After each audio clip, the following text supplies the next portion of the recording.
my fellow Americans.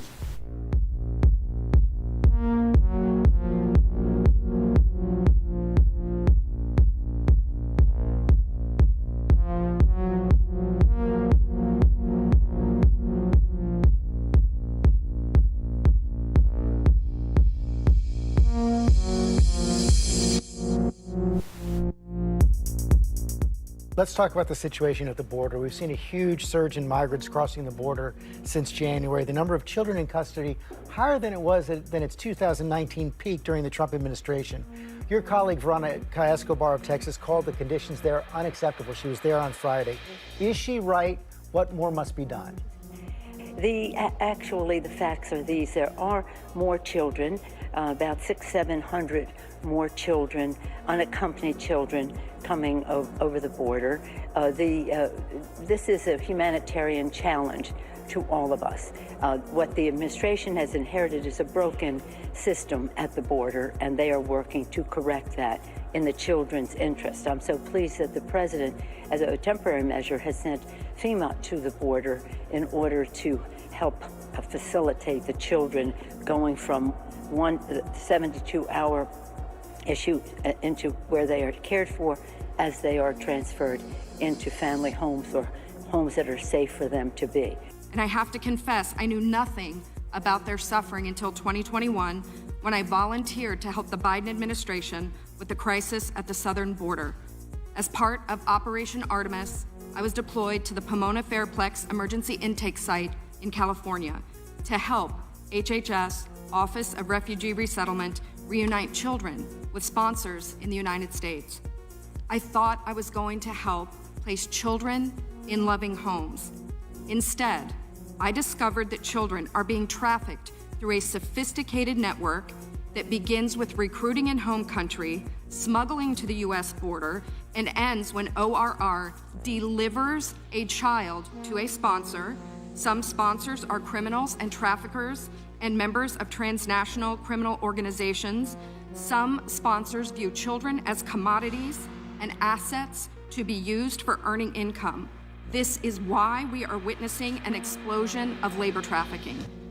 Now, whether it's intentional or not, it could be argued that the United States government has become the middleman in a large-scale, multi-billion-dollar child trafficking operation that is run by bad actors seeking to profit off of the lives of children.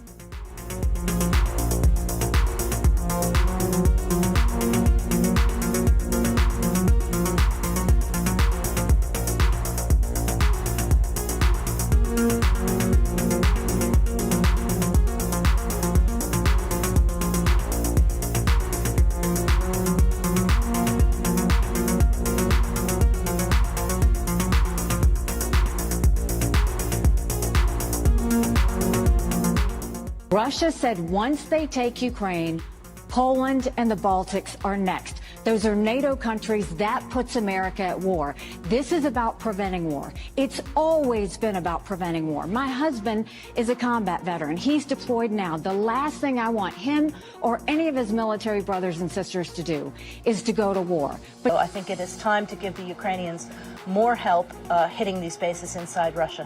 One of the reasons that the administration has hesitated is because they believe it will escalate things even further with Russia pull the U.S. further in. Why not? Why do you think that's a good idea? Because it's Russia that has escalated this war. Russia has learned how to pull its forces back out of the range where we have allowed Ukraine to use our weapons and get our support. American media outlets have spoken to scores of people from Ukraine, and they've done scores of interviews with Ukrainian President Zelensky. We ourselves have put in a request for an interview with Zelensky, and we hope he accepts. But the interviews he's already done in the United States are not traditional interviews. They are fawning pep sessions specifically designed to amplify Zelensky's demand that the U.S. enter more deeply into a war in Eastern Europe and pay for it. That is not journalism. It is government propaganda. Propaganda of the ugliest kind, the kind that kills people. At the same time, our politicians and media outlets have been doing this, promoting a foreign leader like he's a new consumer brand.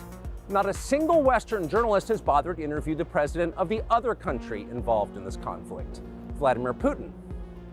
Most Americans have no idea why Putin invaded Ukraine or what his goals are now. They've never heard his voice. That's wrong.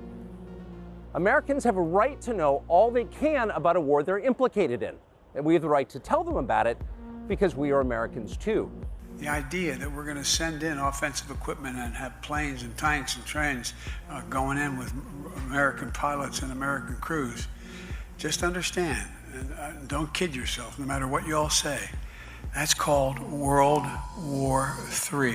A U.S. official has confirmed to CBS News President Biden has given authorization for Kyiv to use U.S.-supplied long-range weapons to strike deep into Russian territory.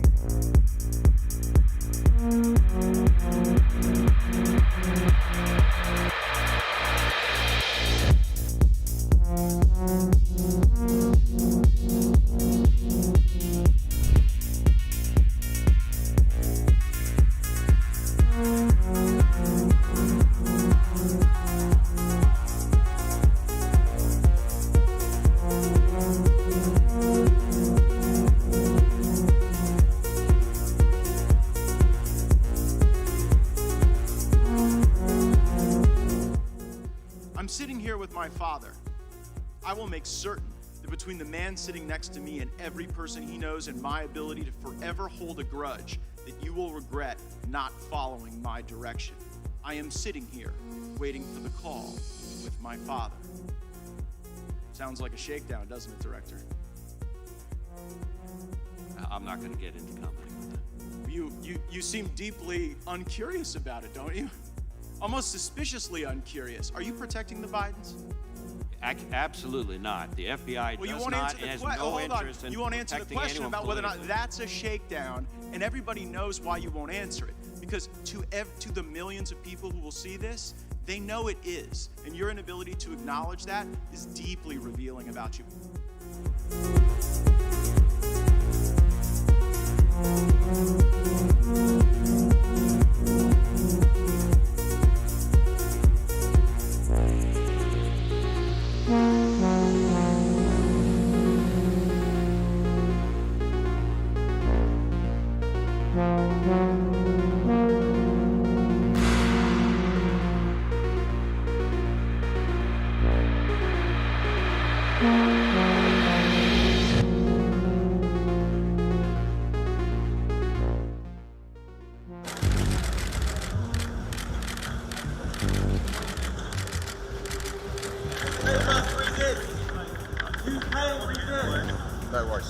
British police came into the embassy and arrested.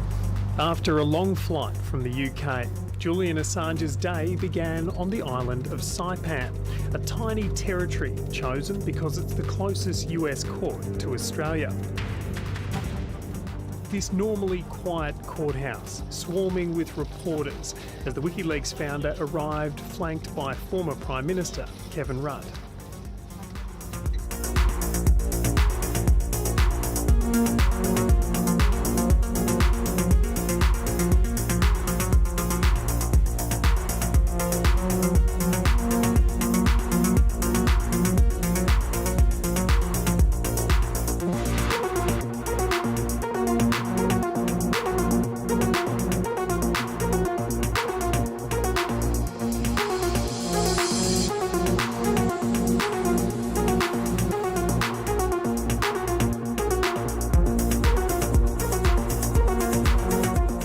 Individual used an AR-15 in order to act out his assassination attempt. An AR-15 has a range of about 400 to 600 yards. My question, why is the Secret Service protective perimeter shorter than one of the most popular semi-automatic weapons in the United States?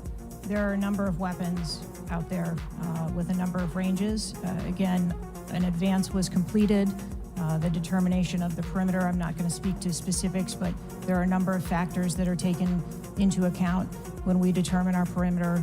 Some of it has to do with terrain, some of it has to do with buildings, some of it has to do with assets and resources that are available.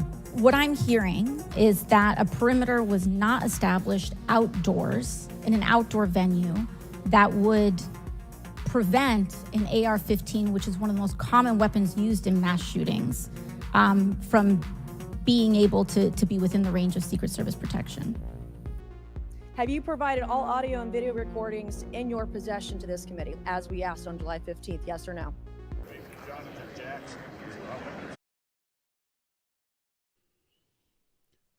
Welcome, everyone, to our special coverage of the State of the Union address. President Trump delivering his 5th State of the Union address. Sounds kind of weird to say that with a few years in between the State of the Union from his last time. So we're going to be watching live tonight as in this joint session of Congress. A number of members of the Congress have decided to sit this one out in protest tonight. So welcome in if you're new here. Welcome to Redacted. I'm Clayton Morris. I'm Natalie Morris. Thank you for joining us. Yeah, and we're watching right now. There's apparently we can actually take this. So J.D. Vance and Mike Johnson, the Speaker of the House, were caught on a hot mic just a few minutes ago and commenting back and forth about some chicanery.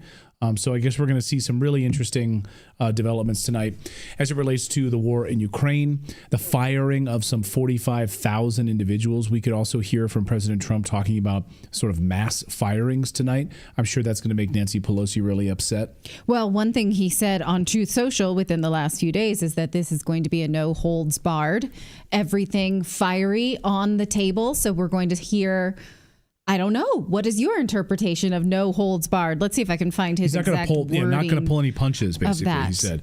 I'm not going to pull any punches. I'm going to tell you the truth. Mm-hmm. So probably going to lay out a whole litany of things. Some speculation being that he's going to announce leaving NATO, that he's going to announce new tax reform. We don't know at this point. Obviously, we know we're at a crux in the war with Ukraine. So will he, in fact, announce further plans to end that confrontation? We're going to see. Yeah, let us know where you're joining us from around the world today as we watch this live coverage. The Supreme Court justices coming in to sit down. Of course, the Supreme Court justices usually don't do any sort of standing up, the up and down, clapping, whole thing. The Supreme Court justice. That's one benefit of being a Supreme Court justice. You just sit there and you don't do anything. You can fall asleep during it. His exact wording is, tomorrow night will be big. I will tell it like it is. So that could mean anything, really.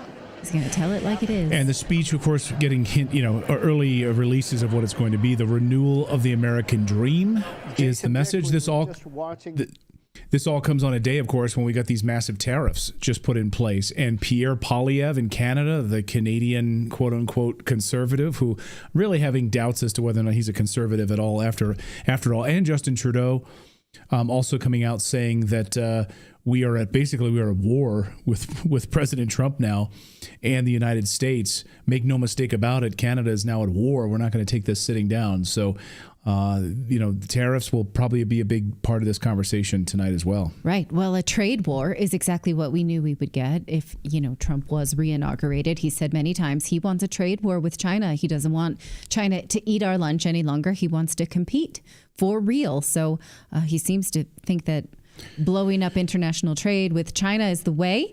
It's interesting to see how that's going to play out. So whether or not it's actually economics. Now, First Lady Melania has invited some guests who were previously victims of AI deepfakes. And so that is one of the platforms she's been speaking about on Capitol Hill this week, is that she would like the let me find the name of her bill. It's something like Take It Down.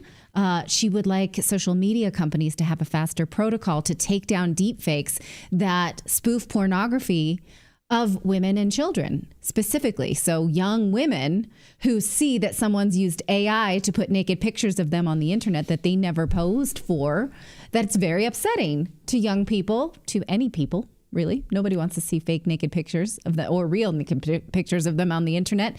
And so she's invited victims of who have had that done to them. So that's her main platform tonight. Scott Benetton in our chat says, I haven't heard the term eat your lunch in a long time. Did you say eat your lunch? Yeah, China's been eating our lunch. That's something that Trump said many times on the... Are you going to lecture me about idioms right now? No, she loves like anachronistic idioms, like stuff that your dad would have said in the 80s, the 1980s. That's a horse of a different color. Right. I do like old sayings like that. Keep them coming, please. My favorite are malphorisms. That's my favorite. I like to mix them up. So I like to say you buttered your bread and I'm sleeping it. Yeah, a mixture of the two of them.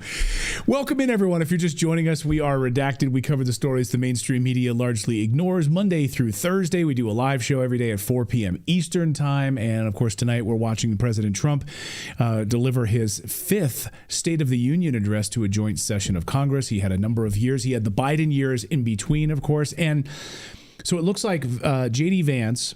If we can take this shot again here, Philip, so you can see J.D. Vance, of course, the Vice President of the United States, he presides over the Senate. And then, of course, Speaker Mike Johnson, the House of Representatives, there off to the right-hand side. They were caught on a hot microphone just a few minutes ago. J.D. Vance was saying, I think this speech is going to be great. Mike Johnson said, yeah, the hardest thing was doing this during Biden. So can you imagine if you're Mike Johnson, the Speaker of the House, you have to sit next to Nancy Pelosi for the whole hour and a half. And then you have to watch as Democrats get up and applaud Joe Biden, who can't speak, right? Who's having a brain meltdown. Well, if you watched the last State of the Union address, it was doubling down on Ukraine. We're going to support Ukraine until the cows come home. That's another one. Do you like that? Until the cows come home. Yeah. And that's not what we're going to get tonight. Reportedly. Now we're talking about Nancy Pelosi. What you see there is a sea of ladies who are wearing pink.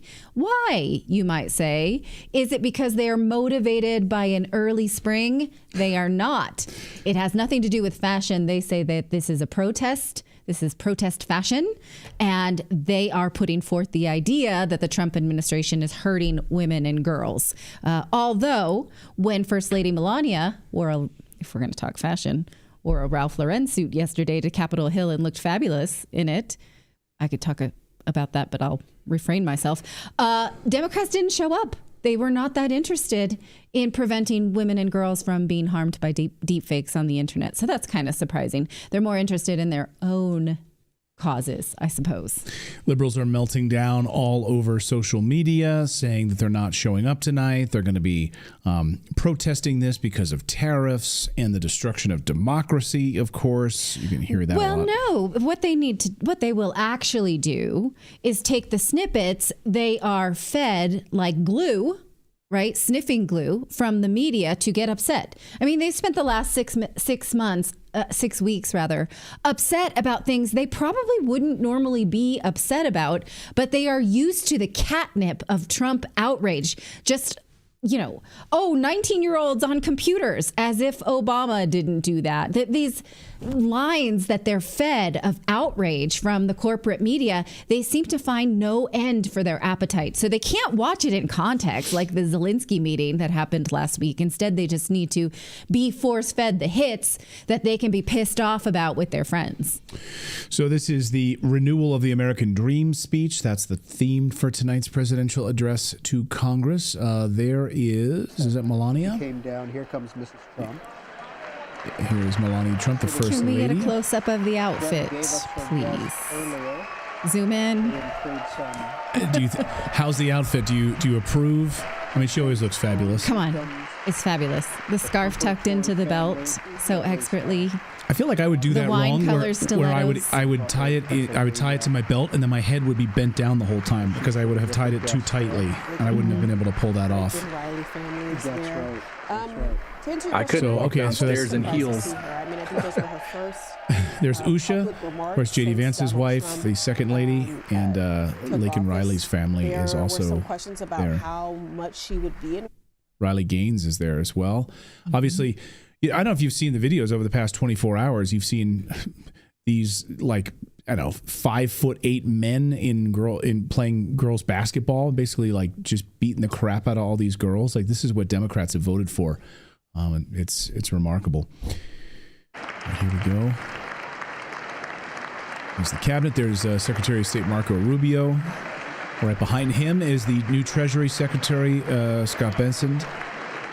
Behind him is my old co-host. My old co-host at Fox and Friends, that is Pete Hegseth. Pete Hegseth, of course, the new Secretary of Defense. Behind him is Pam Bondi, the Attorney General. She's had quite a week Secretary of State Rubio, dealing with these Epstein files already. It's only Tuesday, and she's already had to deal with all sorts of craziness and backlash about that. Pam Bondi, Pete Hegseth. There's Howard Robert Lutnick. F. Kennedy Jr. Oh, sorry. What were you saying? Elise Mr. Stefanik? Lutnick, Is that the, her? No, Secretary I who said we talked about a little Howard bit Lutnick. earlier. Howard Lutnick. RFK Jr., of course, HHS. There's Scott Turner, HUD. There's Seth Duffy. I'm so sorry, Sean Duffy. Just call him Duffy. There's Duffy. No, he called him Seth. Oh, there's Adam Schiff. I can't believe Adam Schiff is actually there tonight. There's a man who is very close to probably facing some deep trouble if Kash Patel gets his way with indictments and prosecutions, because there's a lot lining up that is going to be deeply troubling. Yes, one of the Adam Schiff. masterminds of Crossfire Hurricane, one of the people who pushed Twitter, when it still was Twitter, to procure information showing that there was Russian disinformation and Russian bots, even though Twitter didn't have that, still lied to the American press about it. Yeah, he's got a laundry list. If we get a glimpse of Thomas Massey, you might see that his guest for the night is Ross Ulbricht. He was recently let out on a pardon by President Trump after he was, I don't want to say wrongfully accused, but tortured by the Justice Department for trying to run a e-commerce website for libertarians. So hopefully we get a glance at him. So look at all the pink again. Those are all of the protests. All the liberals there wearing pink in protest to Trump's policies impacting women, they say, which is just so funny because, as Libs of TikTok just pointed out, every Democrat senator yesterday voted against protecting women and girls from boys invading their sports. So I love this. They really care about women. Right. Like, it's unbelievable. But and again, they didn't show up to meetings about preventing young women from having deep fake nudes on the internet. That's not their shtick. That's not the kind of thing they want to protect women against. William Bryce says, you guys should have sat on a couch for this. It would have been much more comfortable. I know. I had to go to my son's swim meet tonight, and we both did. And those bleacher seats, they're killer on your lower back. Yeah. And now your butt cheeks hurt. Yeah. It's really killing me today. Okay, so we're waiting here, President Trump to come out in any second. I don't know. I don't know if he likes to chat. There's Usha. President Trump will be No, there I don't think I would as call that a well. pink I mean, protest in that span, suit. Joe It's Biden more had of like a 2 peach. hot mic moments I that don't went think viral. that's on brand for the Democratic protest. She could be protesting something. We just don't know. They're not in unison with Code Pink. Like they're not the advances. Yeah. I don't know. I did not wear pink. It was Usha's not really. She's like, I'm wearing something peach tonight. Yeah. So apparently, according to reports just a few minutes ago, Trump is going to announce massive natural gas pipeline project in Alaska. And we've been waiting. Of course, if you'll recall, back at the end of February, President Trump announced a massive opening of Alaska. And allowing minerals to be drilled, of course, in the state of Alaska. And so this would be huge to announce a massive natural gas pipeline project in Alaska.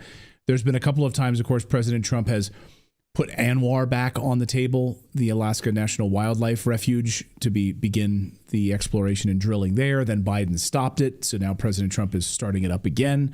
So we could hear this in Alaska. And that's something he signaled in recent days when he was speaking about the minerals deal that did not get signed with Zelensky. He said, we have a lot of things. We don't have these certain minerals. We have some, but the environmentalists lock it up. But it can be unlocked, he said. That can be undone because a lot of the natural resources that we have in the United States is tied up in litigation by environmentalist groups. So he's saying that he has some way, that was what he was indicating, that he has some way to undo that blockage of environmental lawsuits. I don't know how he would do that, but maybe he's got a trick up his sleeve. Possibly. We're also going to hear Tom Homan says he expects to get a really big update and educating of the American people tonight about the facts on the border. How many arrests have been made? How many illegals have been detained and sent back? All of that. And what he did in the first 3 weeks that the Biden administration failed to do in the first 4 years. Or in his 4 years as president. Also, Polymarket has a Polymarket, which accurately nailed the presidential race on November 4th, thinks that what will Trump say during Congress tonight? That he's going to talk about crypto and Bitcoin. 48% say that that's going to happen. He's going to talk about NATO. So the big question tonight is he going to announce he's going to leave NATO, that the United States will walk away from NATO? If that happens, you guys, we're turning this into a Super Bowl-like party. We're going to get some bean dip and some beer. Yes. And we're going to celebrate that, because that would be major, not only for our own tax percentages, what we owe the United States in taxes in order to pay for defense abroad. It would mean much less enabling of wars. We just wouldn't have the appetite to do it if we didn't have this NATO membership. So yeah, that would be amazing. I don't think you can offer that and say you're going to bring all that stuff unless you bring enough for all of us, because that's not fair. How many people do we have? We need 16,000 beers on YouTube. But you haven't had a carb. You haven't had a carb in 4 months. That's why you lost 60 pounds. So yeah. 172. Wow, man. And John says no bean dip. 70 pounds now? Holy smokes. 50. So David's just on 54 pounds. Oh, okay. David's on the carnivore diet. That's what I've been doing, and basically trying to avoid carbs as much as I can. And I'm down about 8 or 9 pounds now. So I feel good. Good. So yeah. Although I can't talk about Blake Lively and you guys can all compare your waistlines. Come on. You can talk about Blake Lively. Okay. Yeah. Just not, we're not going to do it for 40 minutes. All right, ladies. I mean, you did talk about Blake Lively. We did a whole segment. I know, but you guys gave me a bunch of crap. I don't think anyone gave you a bunch of crap for it. I did. Just the viewers, the tens of thousands of viewers. I even made you B-roll. Exactly. What are you talking about? What you'll know about Natalie and being married to her is there's something I like to call revisionist history that occurs in our family. It's don't argue in front of the guests. As a history major myself, I take great umbrage with when this revisionist history. But I think that's all husbands. I think all husbands go through the revisionist history of what happened when. I think that's what happens. I'm going to leave that one right on the floor. We're busy tonight. It's good that my son, who's now 14, now understands it. He's like, that didn't even happen, Daddy. I don't understand. I'm like, well, something called revisionist history. You'll learn about it as a man. That's what happens. Okay, we are awaiting the president. So, David, what kind of beverage then can you have on your plan if we leave NATO? What would you go for tonight? I start the morning with a glass of raw milk about this big. Well, the Royal Crest, and then I just drink water. That's it. I don't drink anything else. I'm asking you for a celebratory. Can you have raw milk? Just put a little shot of vodka in my water. How's that? Okay. All right. Have a little gin and soda. I mean, you need to stop. You're a party animal. Yeah. Right here with your If you raw turn milk. sideways, I'm not even going to see you anymore. That's how thin you're getting. Okay. Also, so we talk about NATO on Polymarket. So the audience seems to think NATO 71%, that we may see some big news tonight on NATO. Epstein 9%. So if you're betting on Epstein tonight, I don't know that you're going to see anything on that. Ukraine 99%. We're going to see 99% chance that we're going to see discussions about Ukraine. Transgender, 71%. 67% Zelensky. Inflation, 10 plus times. He's going to talk about inflation 10 plus times, and that's a 13% chance that we're going to see that. DEI, 73%. All right, I think here is the President of the United States. There's the Sergeant at Arms. Here we go. Mr. Speaker, the President of the United States.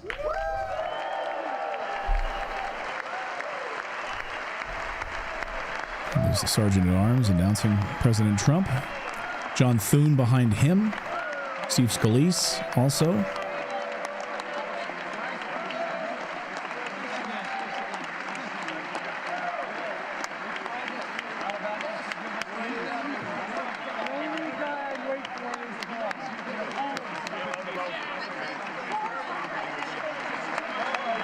So she's wearing pink, but I don't know if she meant to wear pink. Usha? No. Who? I don't know who was just shaking his hand. Who is that right there? I don't know. Somebody talking his ear off, though, that's for sure. Maybe that's Rubio's wife. He's next to him.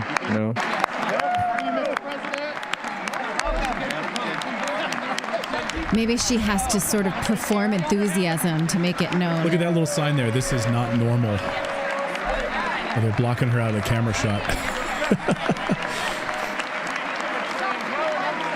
Well, I have so many questions about a sign like that because he just grabbed it out of her hands. You see that? He did. No. The guy just grabbed it out of her hands. Huh.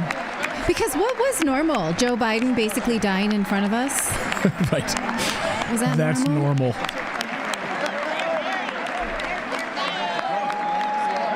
Having Jill Biden basically run the White House? Well, yeah, people had sex in the Senate chamber. Was that normal? We had White House aides doing that. We had topless transgender people in the White House. Was that normal? Is that the normal they want back? I'm very curious. There's Nancy. Bombed Nancy civilians. Mace there. Yeah. Bombed civilians abroad. Was that normal? Was that fun? Unable to complete sentences as the president? Yeah.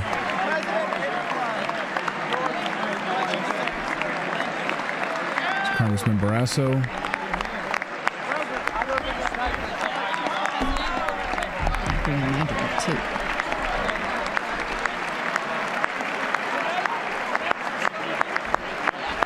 Steve Scalise on his backside there. There's Adam Schiff, Shifty Schiff back there. That guy's never going to miss a moment to be on camera. Yeah, of course.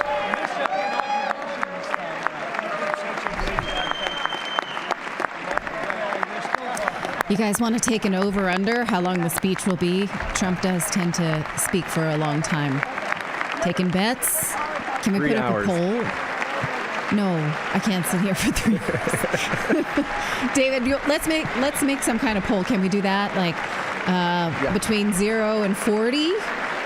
40 minutes? Yeah. Oh, it's going longer than 40 minutes. With applause? Okay. 0 to 40. Will it be a shorty? Gettysburg Address I'm going to say style? 90 minutes. Okay, let's do 41 to 90. Over 2 hours. Can we do something like that? You want to take bets? 41 to 90. I don't know. Maybe 90. Saying hi to the justices right now. I'm not doing this one. Like Chairman- below 1 hour. Chairman of the Joint Chiefs of Staff. Got rid of all those woke staff members. So people in the chat saying 90 minutes. 90. 65 minutes. Yeah, let's maybe do below an hour, between 1 and 2, or over 2. There's Marjorie Taylor Greene in a MAGA hat.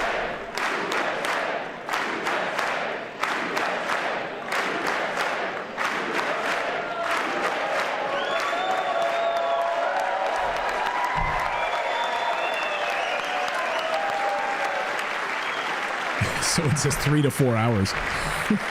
No, I'm going to go get a dinner break if that happens. That's a big binder, though. Oh, there's the speech. He hands the copy of the speech. Doesn't look that thick. There's a copy of the speech. He hands that to the vice president and the Speaker of the House. Hopefully it's not double-sided. Single space, 12.5. What would everybody do if Mike Johnson rips it up at the end?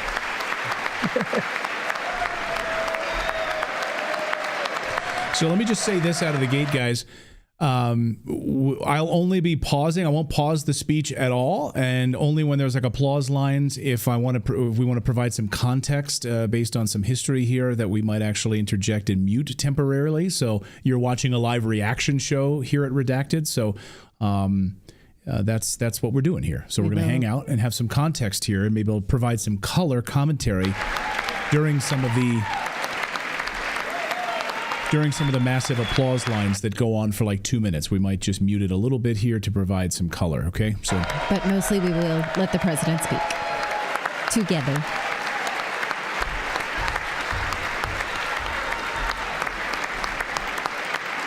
I wonder if Elon Musk is there. I haven't seen... Thank you very much. Thank you very much. It's a great honor. Thank you very much. Speaker Johnson, Vice President Vance, the First Lady of the United States.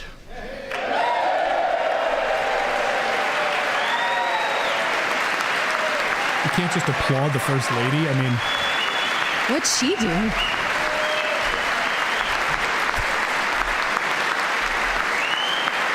I mean, You should do that superstar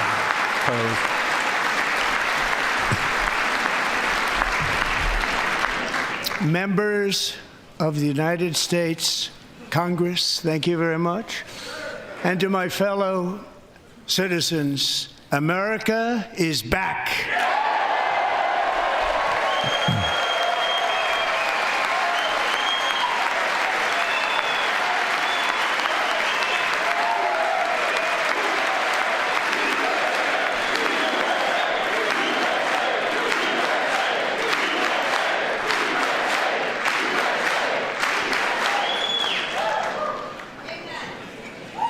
6 weeks ago, I stood beneath the dome of this Capitol and proclaimed the dawn of the golden age of America.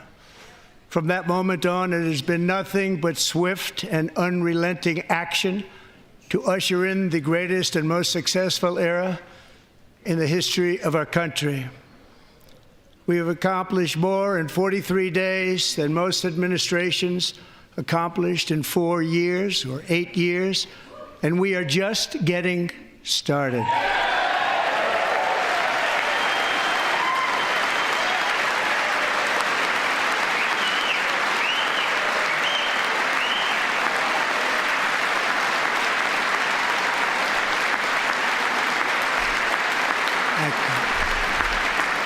I return to this chamber tonight to report that America's momentum is back, our spirit is back, our pride is back, our confidence is back, and the American dream is surging bigger and better than ever before.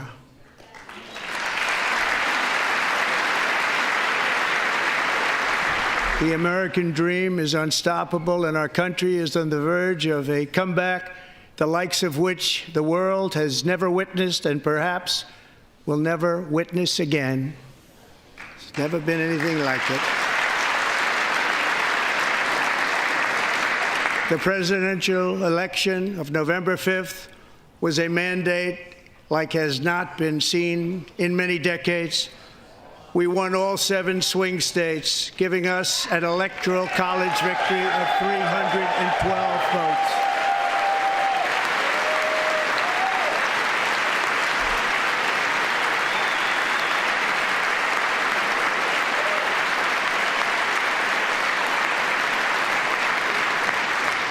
We won the popular vote by big numbers and won counties in our country.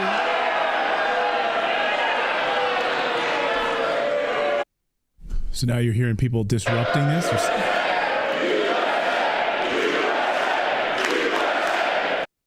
So is this how the night's going to go with these protesters standing up here? There's people in the back up holding signs as well. I mean, never seen this before.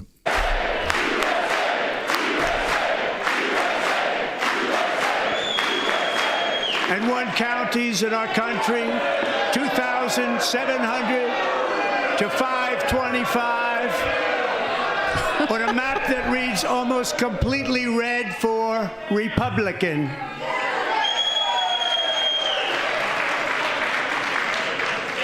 Now, for the first time in modern history, more Americans believe that our country is headed in the right direction than the wrong direction. In fact, it's an astonishing record, 27-point swing, the most ever. So I'm going to call the sergeant at arms and get him escorted out of here. Because there's one member of Congress that they're protesting. They're asking him to get him out. You saw President Trump said, "Get him out, get him out." So I wonder if they'd actually kick him out and have the sergeant at arms come and actually arrest him. Business optimism saw its single largest one-month gain ever recorded, a 41-point jump.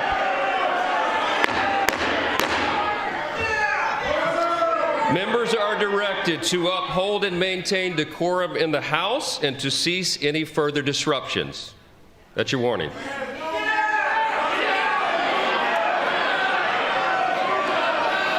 Members are engaging in willful and continuing breach of decorum, and the chair is prepared to direct the sergeant at arms to restore order to the joint session. Yeah, get him out of there. Censure him.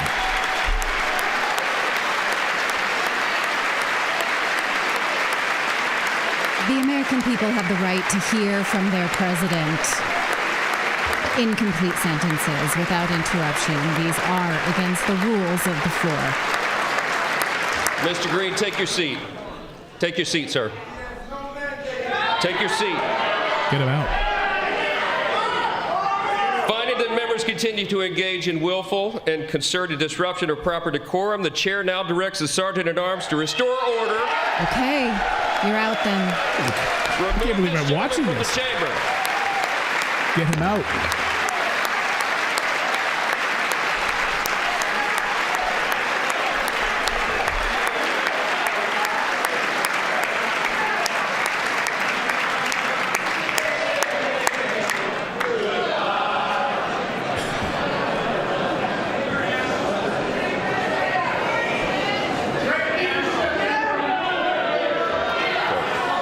So what he appears to be yelling repeatedly is, "You have no mandate," which is not really a point. Members are it's more of a directed to protest. uphold and maintain decorum in the House.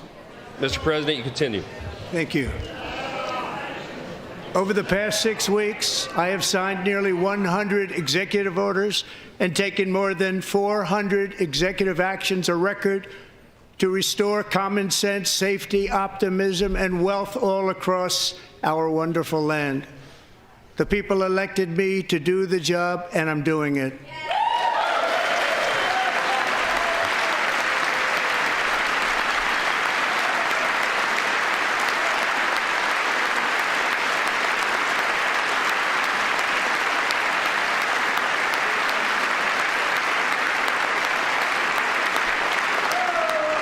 In fact, it has been stated by many that the first month of our presidency, it's our presidency, is the most successful in the history of our nation.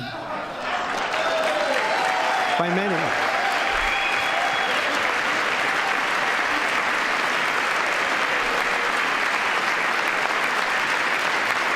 And what makes it even more impressive is that, do you know who number 2 is? George Washington. How about that? How about that? I don't know about that list, but we'll take it. Within hours of taking the oath of office, I declared a national emergency on our southern border, and I deployed the U.S. military and Border Patrol to repel the invasion of our country. And what a job they've done. As a result, illegal border crossings last month were by far the lowest ever recorded, ever.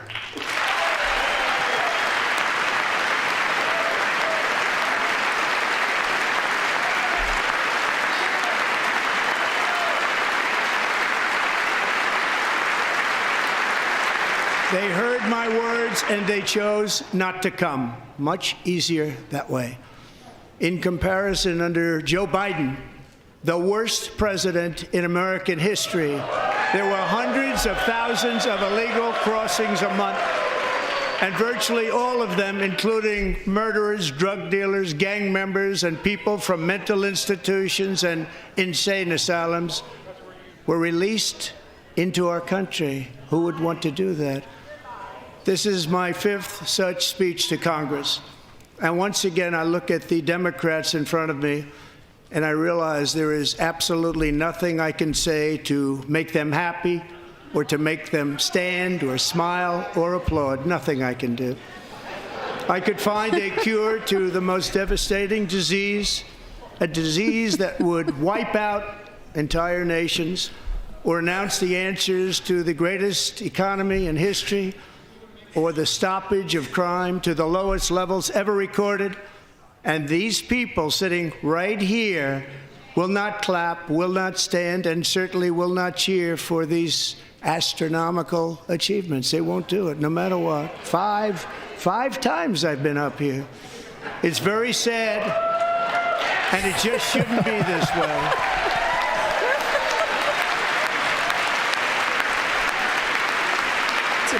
That's a great line. He just mentioned the lowest border crossings in United States history, and they didn't applaud at all. They didn't say a damn thing. They didn't stand up.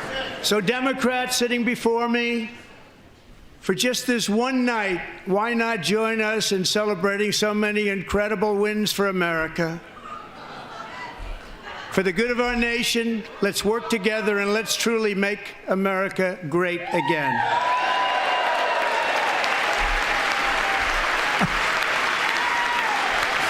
We like America not great.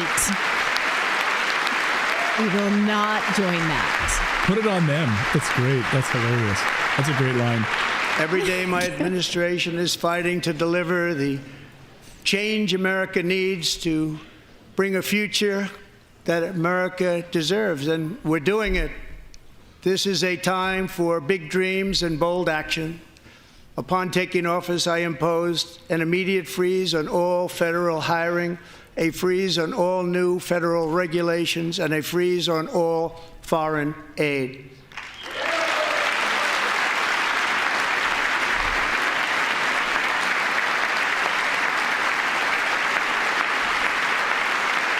I terminated the ridiculous Green New Scam. I withdrew from the unfair Paris Climate Accord, which was costing us trillions of dollars that other countries were not paying. I withdrew from the corrupt World Health Organization. There's an applause here in the Redacted studio. And I also withdrew from the anti-American UN Human Rights Council.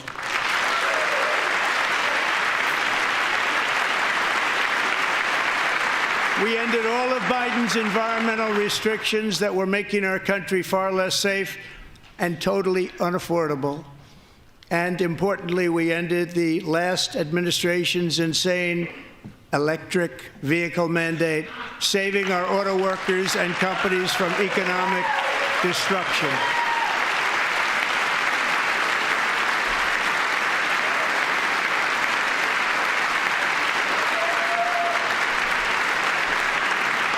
To unshackle our economy, I have directed that for every one new regulation, 10 old regulations must be eliminated, just like I did in my very successful first term.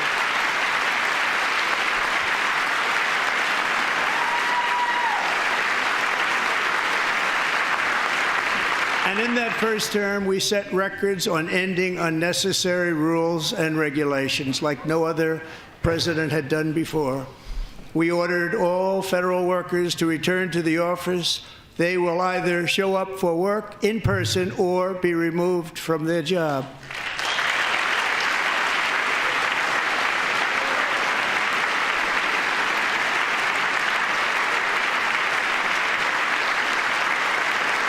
And we've ended weaponized government where, as an example, a sitting president is allowed to viciously prosecute his political opponent, like me.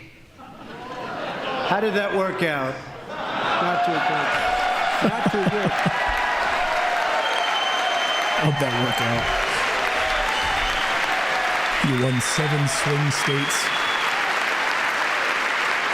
This is the stupidest thing in the world. Is this now going to be the thing everyone holds up stupid government signs? censorship and brought back free speech in America. It's back.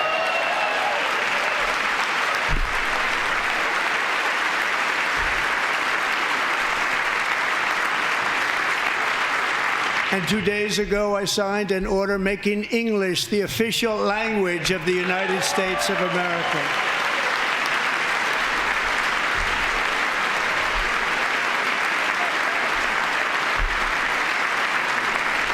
I renamed the Gulf of Mexico the Gulf of America.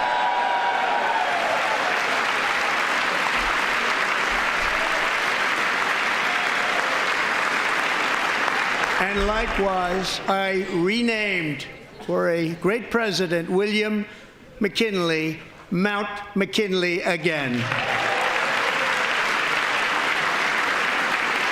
Beautiful Alaska. We love Alaska.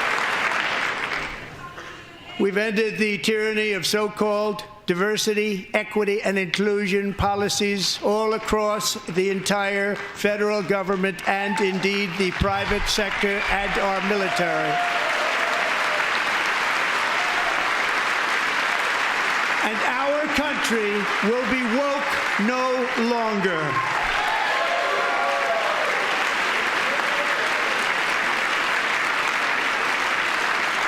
We believe that whether you are a doctor, an accountant, a lawyer, or an air traffic controller, you should be hired and promoted based on skill and competence, not race or gender.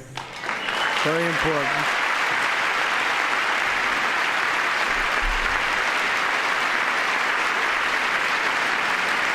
You should be hired based on merit. And the Supreme Court, in a brave and very powerful decision, has allowed us to do so. Thank you. Thank you very much. Thank you. We have removed the poison of critical race theory from our public schools, and I signed an order making it the official policy of the United States government that there are only two genders, male and female.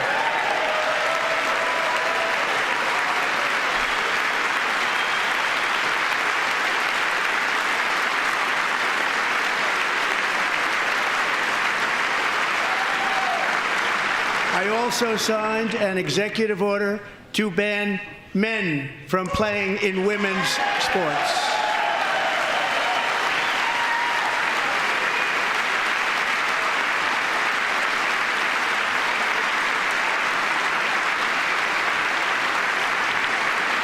Three years ago, Peyton McNabb was an all-star high school athlete, one of the best, preparing for a future in college sports. But when her girls' volleyball match was invaded by a male, he smashed the ball so hard in Peyton's face, causing traumatic brain injury, partially paralyzing her right side and ending her athletic career. It was a shot like she's never seen before. She's never seen anything like it. Peyton is here tonight in the gallery, and Peyton, from now on, schools will kick the men off the girls' team, or they will lose all federal funding.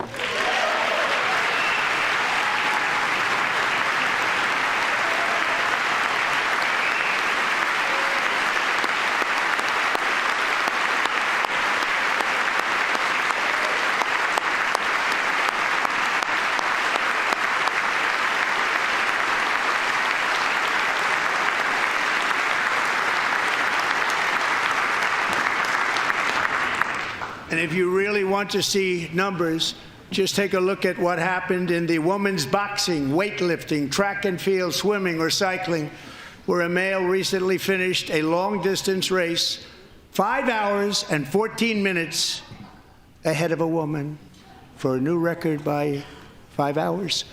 Broke the record by 5 hours. It's demeaning for women, and it's very bad for our country. We're not going to put up with it any longer.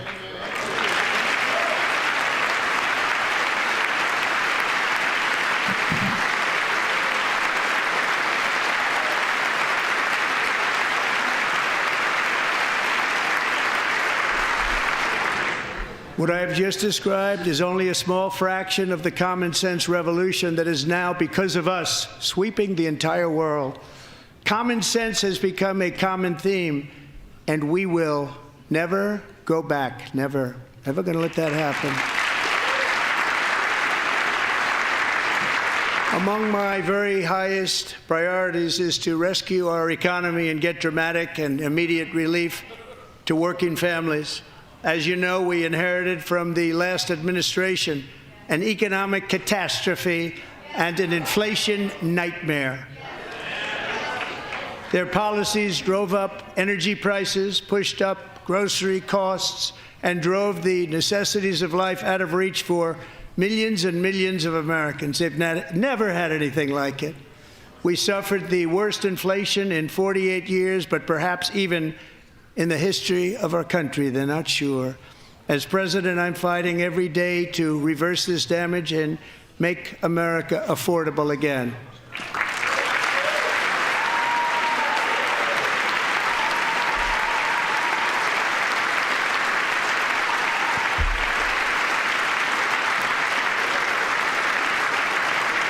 Joe Biden especially let the price of eggs get out of control. The egg price is out of control, and we're working hard to get it back down. Secretary, do a good job on that. You inherited a total mess from the previous administration. Do a good job. So this egg thing, of course, has been widely, online. People are like, "Oh my gosh, Republicans are responsible for the egg prices." Focus of our fight to defeat inflation is rapidly reducing the cost of energy. The previous administration cut the number of new oil and gas leases by 95%, slowed pipeline construction to a halt, and closed more than 100 power plants. We are opening up many of those power plants right now.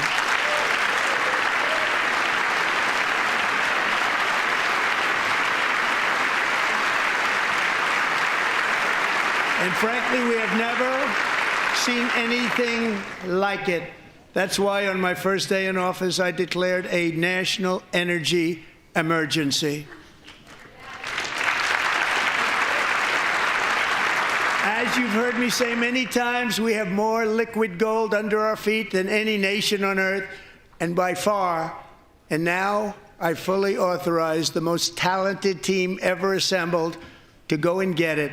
It's called Drill, Baby, Drill.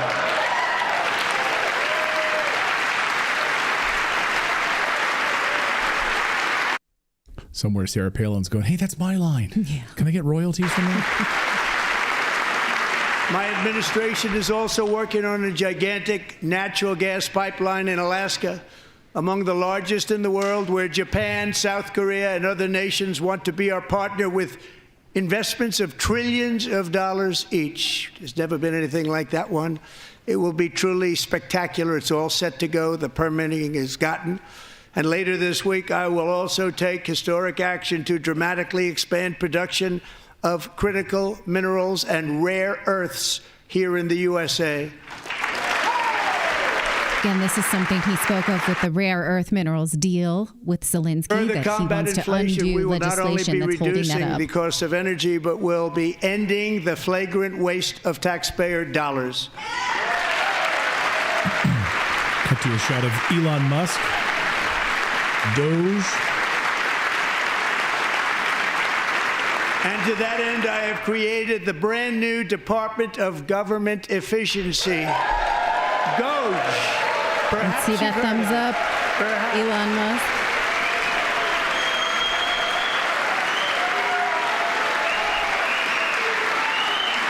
Which is headed by Elon Musk, who is in the gallery tonight.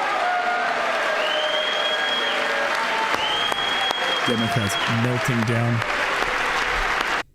They brought their Elon Musk signs. They do have signs that mention to Elon Musk. That this is Musk steals, as if a billionaire needs to steal their Social Security check. Thank you, Elon. He's working very hard. He didn't need this. He didn't need this. Thank you very much. We appreciate it. Everybody here, even this side, appreciates it, I believe.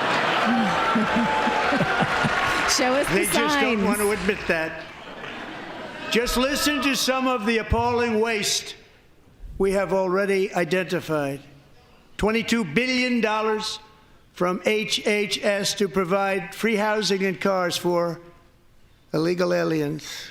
$45 million for diversity, equity, and inclusion scholarships in Burma. $40 million to improve the social and economic inclusion of sedentary migrants. Nobody knows what that is. I love that. So we have $8 million to promote LGBTQI+ in the African nation of Lesotho, which nobody has ever heard of. $60 million for indigenous peoples and Afro-Colombian empowerment in Central America. $60 million. $8 million for making mice transgender. This is real. $32 million for a left-wing propaganda operation in Moldova. $10 million for male circumcision in Mozambique. $20 million for the Arab Sesame Street in the Middle East. It's a program. $20 million for a program. $1.9 billion to recently created Decarbonization of Homes Committee, headed up, and we know she's involved. Just at the last moment, the money was passed over by a woman named Stacey Abrams. Have you ever heard of her? A $3.5 million consulting contract for lavish fish monitoring. $1.5 million for voter confidence in Liberia.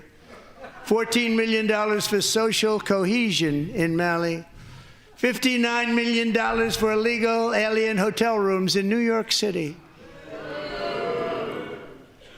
He's a real estate developer. He's done very well. $250,000 to increase vegan local climate action innovation in Zambia. $42 million for social and behavior change in Uganda. $14 million for improving public procurement in Serbia. $47 million for improving learning outcomes in Asia. Asia's doing very well with learning. Yeah. You know what we're doing. Need us for. We use it ourselves. And $101 million for DEI contracts at the Department of Education. The most ever paid, nothing even like it. Under the Trump administration, all of these scams, and they're far worse, but I didn't think it was appropriate to talk about them. They're so bad. Many more have been found out and exposed and swiftly terminated by a group of very intelligent, mostly young people, headed up by Elon, and we appreciate it. We found hundreds of billions of dollars of fraud.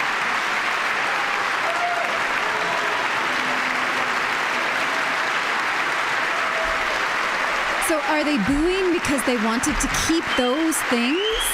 Is that what the boo is for? We liked that.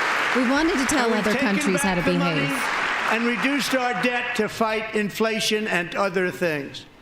Taking back a lot of that money. We got it just in time. This is just the beginning. The Government Accountability Office, a federal government office, has estimated annual fraud of over $500 billion in our nation, and we are working very hard to stop it. We're going to. We're also identifying shocking levels of incompetence and probable fraud in the Social Security program for our seniors, and that our seniors and people that we love rely on. Believe it or not, government databases list 4.7 million Social Security members from people aged 100 to 109 years old. It lists 3.6 million people from ages 110 to 119. I don't know any of them. I know some people that are rather elderly, but not quite that elderly. 3.47 million people from ages 120 to 129. 3.9 million people from ages 130 to 139.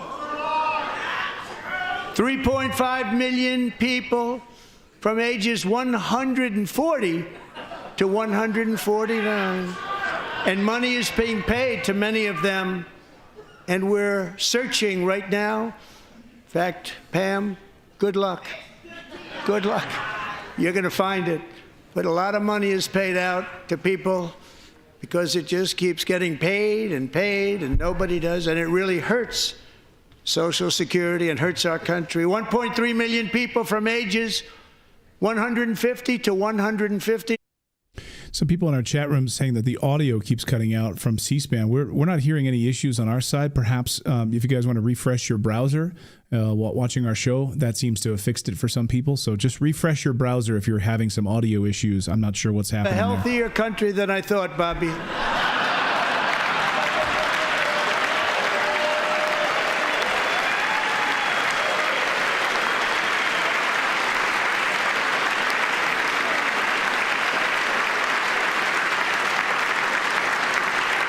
Including, to finish, 1,039 people between the ages of 220 and 229 one person between the age of 240 and 249, and one person is listed at 360 years of age.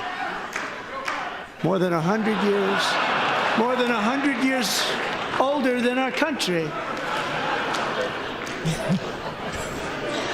But we're going to find out where that money's going, and it's not going to be pretty. By slashing all of the fraud, waste, and theft we can find, we will defeat inflation, bring down mortgage rates, lower car payments and grocery prices, protect our seniors, and put more money in the pockets of American families.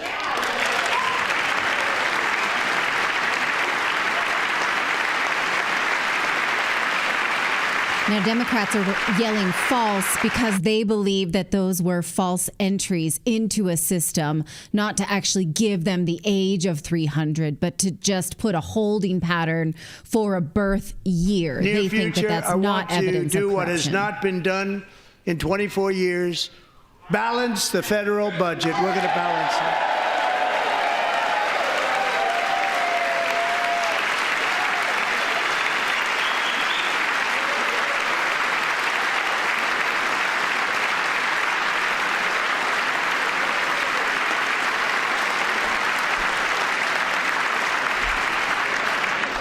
With that goal in mind, we have developed in great detail what we are calling the Gold Card, which goes on sale very, very soon.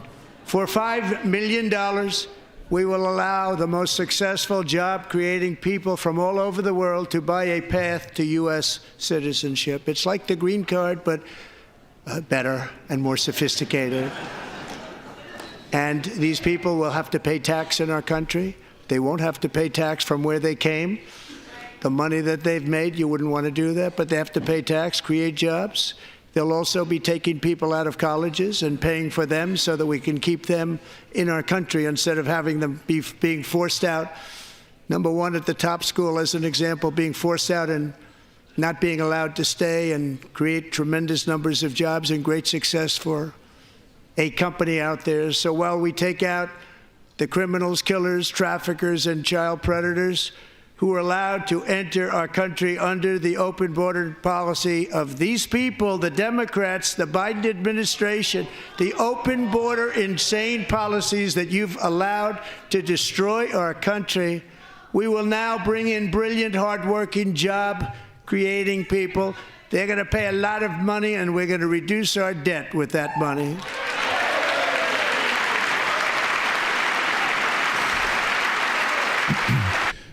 You can tell he went off script there, calling them out for the border policy. Americans have given us a mandate for bold and profound change.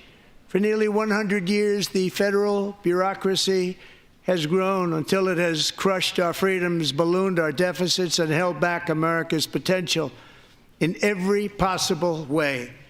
The nation founded by pioneers and risk-takers now drowns under millions and millions of pages of regulations and debt. Approvals that should take 10 days to get instead take 10 years, 15 years, and even 20 years before you're rejected. Meanwhile, we have hundreds of thousands of federal workers who have not been showing up to work. My administration will reclaim power from this unaccountable bureaucracy, and we will restore true democracy to America again.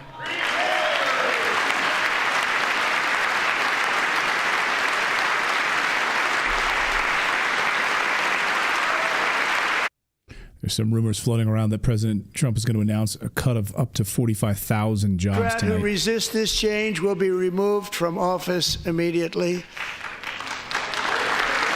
Because we are draining the swamp. It's very simple. And the days of rule by unelected bureaucrats are over.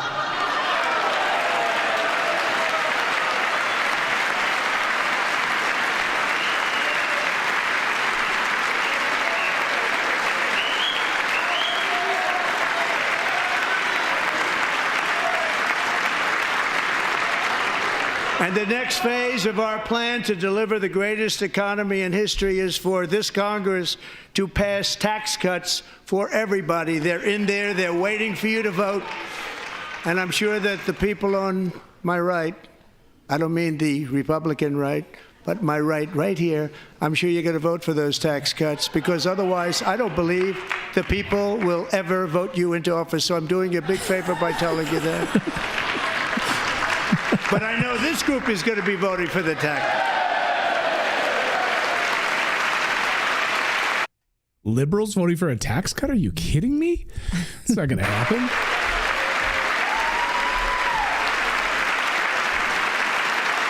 Thank you. It's a very, very big part of our plan. We had tremendous success in our first term with it. A very big part of our plan. We're seeking permanent income tax cuts all across the board.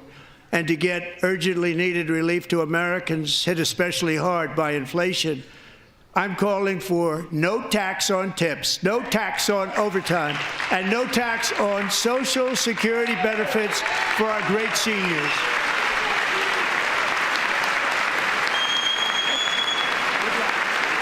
Those were campaign promises that he's hoping to get through in the budgetary bill.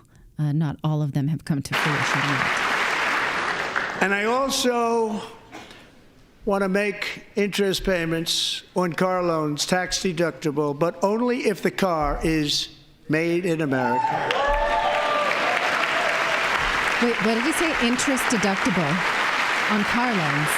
Okay. Like a home Sort of loan. like a home loan with the interest deduction. Yeah. And by the way, we're going to have growth in the auto industry like nobody's ever seen. Plants are opening up all over the place. Deals are being made.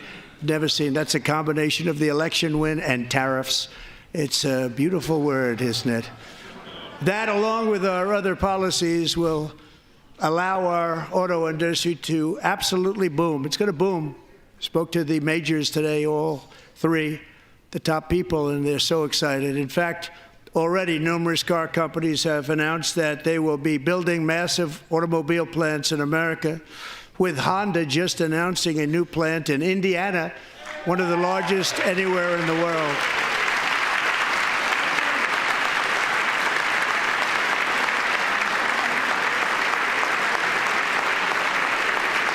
It's huge. Honda's not an American And this has car taken company. place since our great victory on November 5th, a date which will hopefully go down as one of the most important in the history of our country.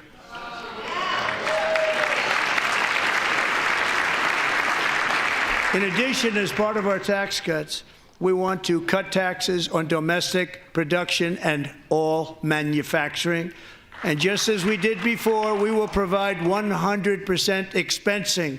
It will be retroactive to January 20th, 2025.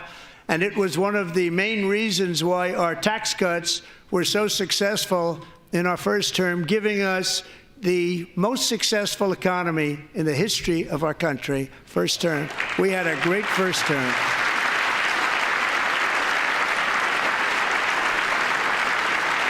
If you don't make your product in America, however, under the Trump administration, you will pay a tariff, and in some cases, a rather large one. Other countries have used tariffs against us for decades, and now it's our turn to start using them against those other countries. On average, the European Union, China, Brazil, India, Mexico, and Canada, have you heard of them? And countless other nations charge us tremendously higher tariffs than we charge them. It's very unfair. India charges us auto tariffs higher than 100%. China's average tariff on our products is twice what we charge them. And South Korea's average tariff is 4 times higher. Think of that, 4 times higher. And we give so much help militarily and in so many other ways to South Korea. But that's what happens. This is happening by friend and foe. This system is not fair to the United States and never was. And so on April 2nd, I wanted to make it April 1st, but I didn't want to be accused of April Fool's Day. That's not, just one day cost us a lot of money. But we're going to do it in April. I'm a very superstitious person. April 2nd, reciprocal tariffs kick in.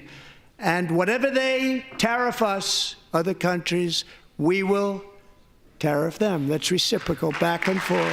Whatever they tax us, We will tax them.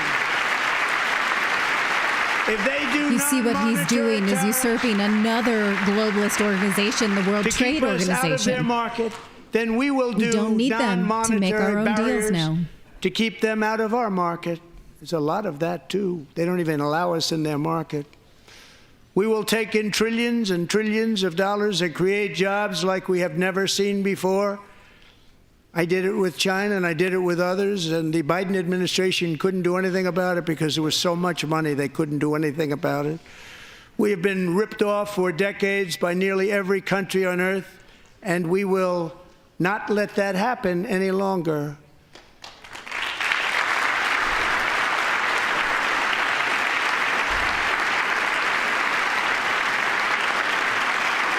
Much has been said over the last 3 months about Mexico and Canada, but we have very large deficits with both of them. But even more importantly, they've allowed fentanyl to come into our country at levels never seen before, killing hundreds of thousands of our citizens and many very young, beautiful people, destroying families.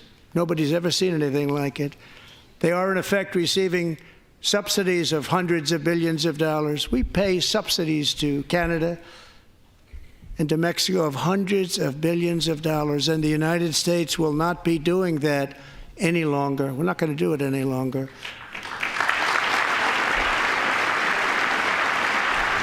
Thanks to our America First policies we're putting into place, we have had $1.7 trillion of new investment in America in just the past few weeks. The combination of the election and our economic policies that people of SoftBank, one of the most brilliant anywhere in the world, announced a $200 billion investment.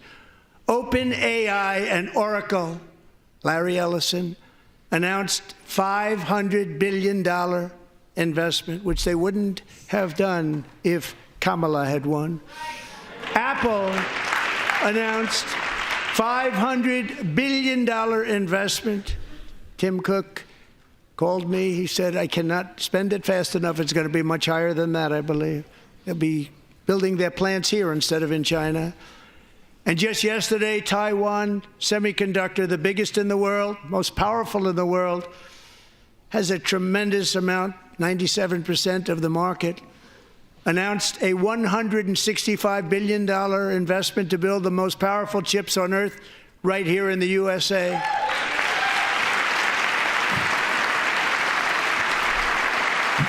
That's big. Yes. I wonder if Nancy Pelosi is invested in that, I'm sure.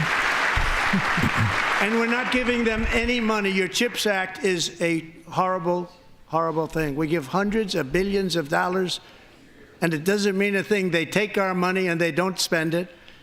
All that meant to them, we're giving them no money. All that was important to them was they didn't want to pay the tariffs, so they came and they're building, and many other companies are coming. We don't have to give them money. We just want to protect our businesses and our people, and they will come because they won't have to pay tariffs if they build in America. So it's very amazing. You should get rid of the CHIP Act, and whatever's left over, Mr. Speaker, you should use it to reduce debt or any other reason you want to.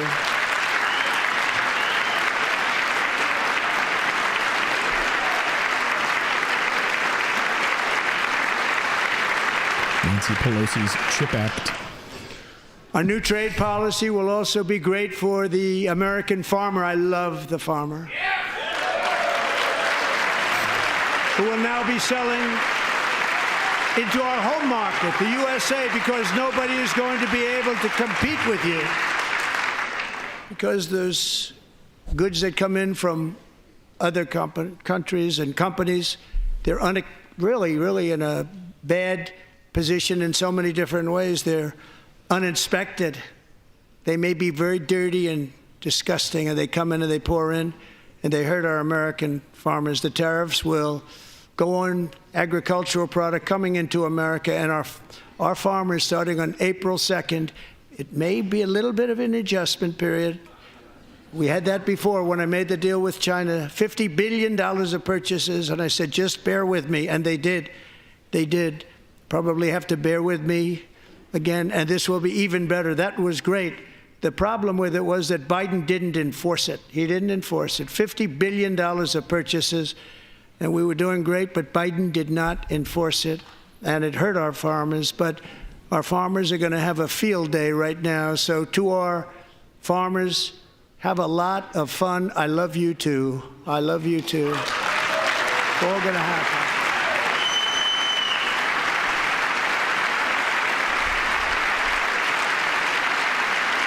And I have also imposed a 25% tariff on foreign aluminum, copper, lumber, and steel, because if we don't have, as an example, steel and lots of other things, we don't have a military, and frankly, we just won't have a country very long. Here today is a proud American steelworker, fantastic person from Decatur, Alabama, Jeff Denard. Has been working at the same steel plant for 27 years in a job that has allowed him to serve as the captain of his local volunteer fire department, raise 7 children with his beautiful wife, Nicole, and over the years provide a loving home for more than 40 foster children. So great, Jeff.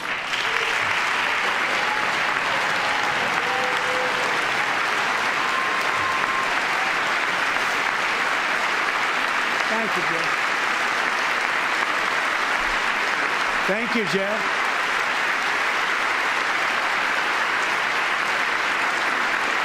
Stories like Jeff's remind us that tariffs are not just about protecting American jobs. They're about protecting the soul of our country. Tariffs are about making America rich again and making America great again, and it's happening, and it will happen rather quickly. There'll be a little disturbance, but we're okay with that. It won't be much. No, you're not. Oh.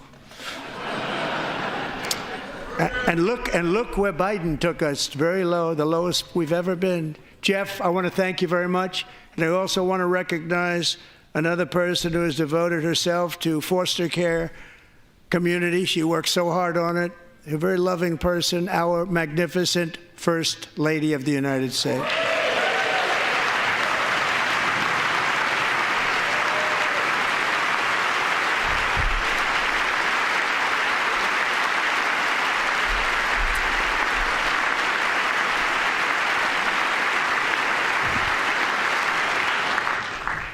Melania's work has yielded incredible results, helping prepare our nation's future leaders as they enter the workforce. Our First Lady is joined by 2 impressive young women, very impressive. Haley Ferguson, who benefited from the First Lady's Fostering the Future initiative and is poised to complete her education and become a teacher. And Elliston Berry, who became a victim of an illicit deepfake image produced by a peer. With Elliston's help, the Senate just passed the Take It Down Act, and this is so important. Thank you very much, John. John Thune, thank you. Stand up, John. Thank you, John.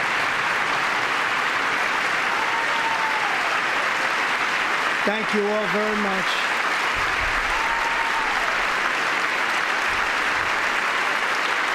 Thank you. And thank you to John Thune and the Senate. Great job. To criminalize the publication of such images online is a terrible, terrible thing. And once it passes the House, I look forward to signing that bill into law. Thank you. And I'm going to use that bill for myself, too, if you don't mind. Because nobody gets treated worse than I do online. Nobody. That's great. Thank you very much to the Senate. Thank you. Nudes of himself. But if we truly care about protecting Americans' children, no step is more crucial than securing America's borders.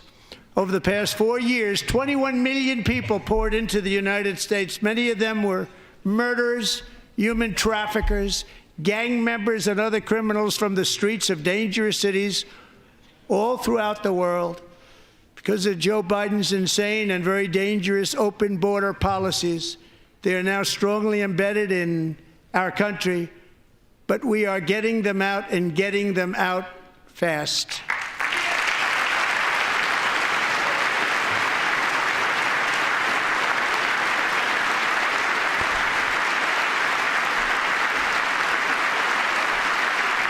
want to thank Tom Homan and Christy. I want to thank you and Paul of Border Patrol. I want to thank you. What a job they've all done. Everybody, Border Patrol, ICE, law enforcement in general is incredible. We have to take care of our law enforcement. Have to.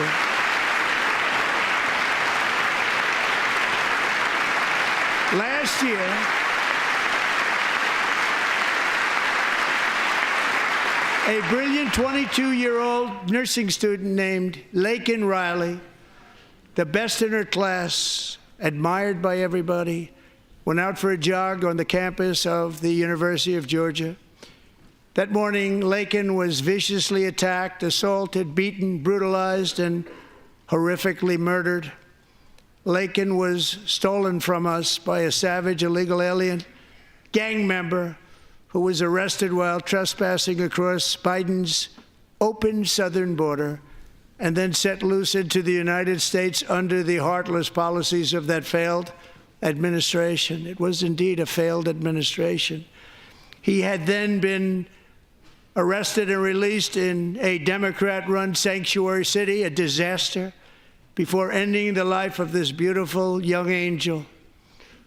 With us this evening are Laken's beloved mother, Allison, and her sister, Lauren.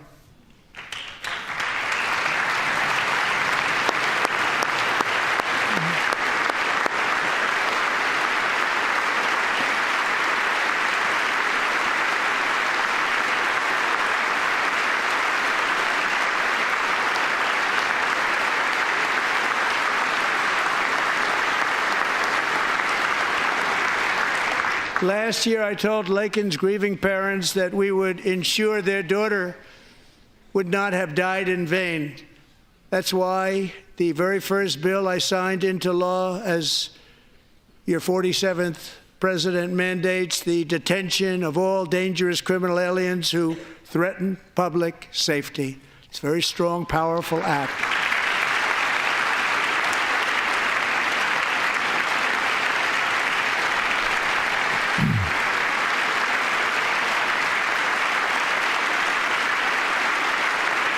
It's called the Laken-Riley Act. So Allison and Lauren, America will never, ever forget our beautiful Laken Hope Riley.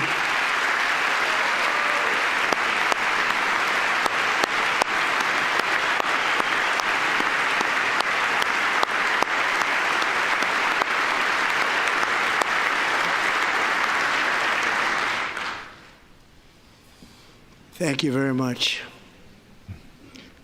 Since taking office, my administration has launched the most sweeping border and immigration crackdown in American history, and we quickly achieved the lowest numbers of illegal border crossers ever recorded. Thank you.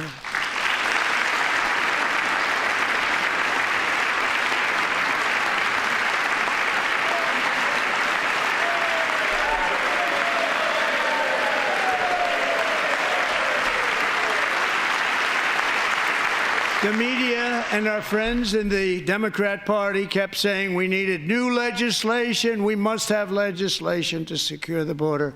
But it turned out that all we really needed was a new president. That, along with the economy, the two most important issues for the American voter in this last election, according to exit polls, overwhelmingly secure the border, fix our economy, not rocket science.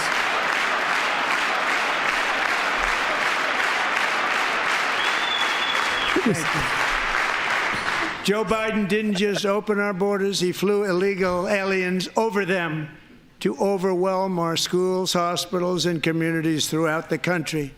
Entire towns like Aurora, Colorado, and Springfield, Ohio, buckled under the weight of the migrant occupation and corruption like nobody's ever seen before. Beautiful towns destroyed. Now, just as I promised in my inaugural address, we are achieving the great liberation of America.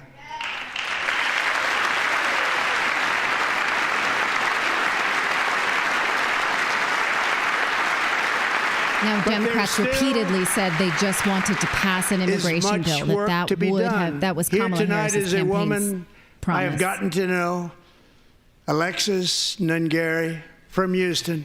Wonderful woman. Last June, Alexis's 12-year-old daughter, her precious Jocelyn, walked to a nearby convenience store.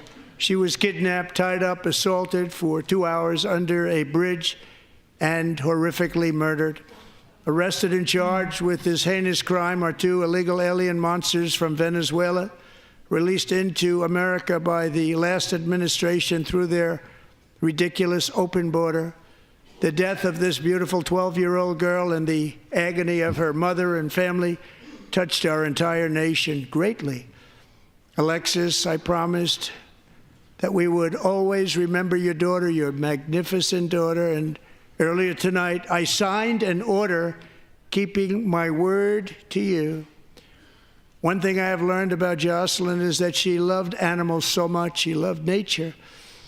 Across Galveston Bay, from where Jocelyn lived in Houston, you will find a magnificent national wildlife refuge, a pristine, peaceful, 34,000-acre sanctuary for all of God's creatures on the edge of the Gulf of America. Alexis, moments ago, I formally renamed that refuge in loving memory of your beautiful daughter, Jocelyn. So, Mr. Vice President, if you would, may I have the order?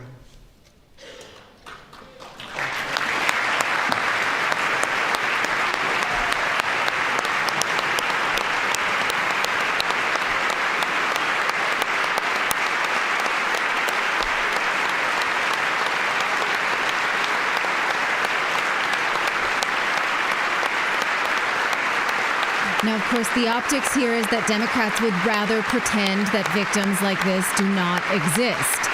They are not standing to recognize this victimized family. All 3 savages charged with Jocelyn and Lakin's murders were members of the Venezuelan prison gang, the toughest gang, they say, in the world, known as Tren de Aragua.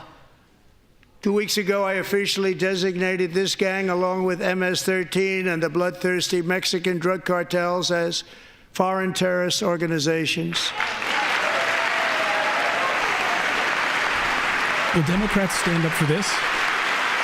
Look at those. They're sitting for Shameful. migrant crime gangs, rapists, and Murderers. beheaders. Killers of 12-year-old kids. They are and they now won't stand. officially in the same category as ISIS, and that's not good for them. Countless thousands of these terrorists were welcomed into the U.S. by the Biden administration.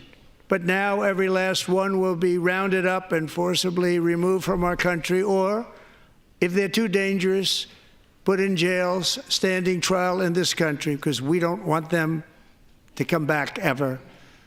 With us this evening is a warrior on the front lines of that battle, Border Patrol Agent Roberto Ortiz. Great guy.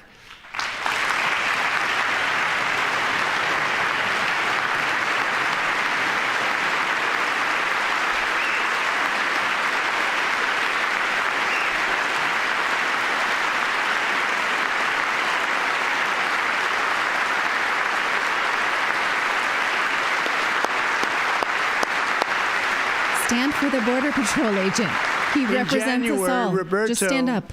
and another agent were patrolling by the Rio Grande near an area known as Cartel Island. Doesn't sound too nice to me. When heavily armed gunmen started shooting at them, Roberto saw that his partner was totally exposed, at great danger, and he leapt into action, returning fire and providing crucial seconds for his fellow agent to seek safety, just barely. I have some of the prints of that event, and it was not good. Agent Ortiz, we salute you for your great courage and for your line of fire that you took, and for the bravery that you showed. We honor you, and we will always honor you. Thank you, Roberto, very much.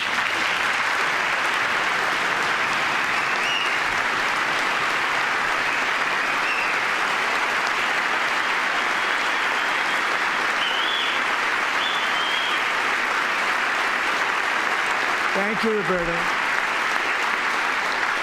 And I actually got to know him on my many calls to the border. He's a great gentleman.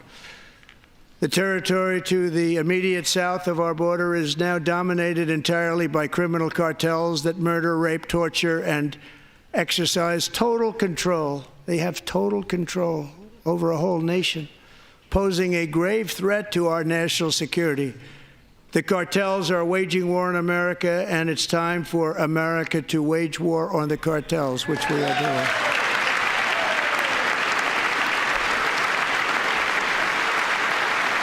Nope, they like the cartels. They're not standing for that. 5 nights ago, Mexican authorities, because of our tariff policies being imposed on them, think of this, handed over to us 29 of the biggest cartel leaders in their country. That has never happened before. They want to make us happy. First time ever. But we need Mexico and Canada to do much more than they've done, and they have to stop the fentanyl and drugs pouring into the USA. They're going to stop it. I have sent Congress a detailed funding request laying out exactly how we will eliminate these threats to protect our homeland and complete the largest deportation operation in American history, larger even than current record holder President Dwight D. Eisenhower, a moderate man, but someone who believed very strongly in borders. Americans expect Congress to send me this funding without delay so I can sign it into law. So, Mr. Speaker, John Thune, both of you, I hope you're going to be able to do that, Mr. Speaker. Thank you. Mr. Leader, thank you. Thank you very much. And let's get it to me. I'll sign it so fast, you won't even believe it.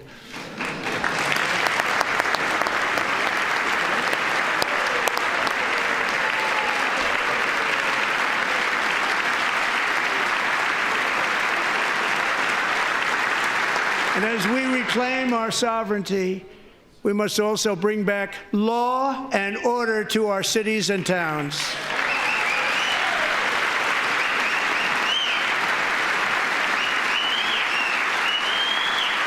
In recent years, our justice system has been turned upside down by radical left lunatics. Many jurisdictions virtually ceased enforcing the law against dangerous repeat offenders while weaponizing law enforcement against political opponents like me. My administration has acted swiftly and decisively to restore fair, equal, and impartial justice under the constitutional rule of law, starting at the FBI and the DOJ. Pam, good luck. Cash, wherever you may be, good luck. Good luck. Pam Bondi, good luck. So important. Going to do a great job. Cash, thank you. Thank you, Cash.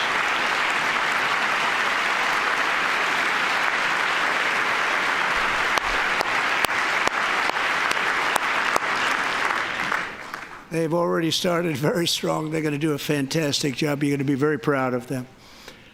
We're also once again giving our police officers the support, protection, and respect they so dearly deserve. They have to get it. They have such a hard, dangerous job, but we're going to make it less dangerous. The problem is the bad guys don't respect the law, but they're starting to respect it, and they soon will respect it. This also includes our great fire departments throughout the country. Our firemen and women are unbelievable people, and we'll never forget them. And besides that, they voted for me in record numbers, so I have no choice.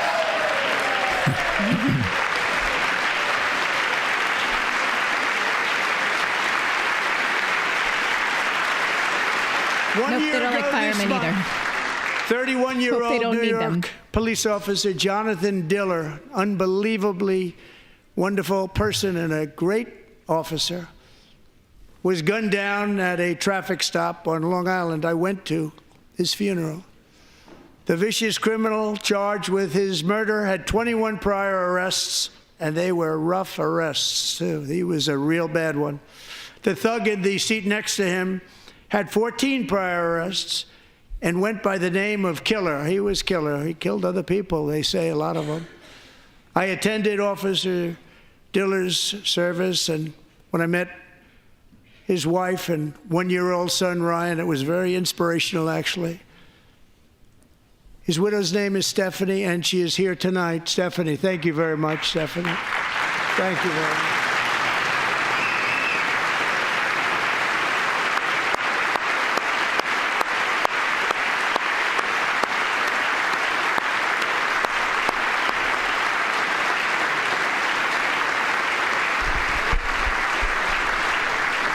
Stephanie, we're going to make sure that Ryan knows his dad was a true hero, New York's finest, and we're going to get these cold-blooded killers and repeat offenders off our streets, and we're going to do it fast. Got to stop it. They get out with 28 arrests. They push people into subway trains. They hit people over the head, back of the head with baseball bats. We got to get them out of here. I've already signed an executive order requiring a mandatory death penalty for anyone who murders a police officer, and tonight I'm asking Congress to pass that policy into permanent law.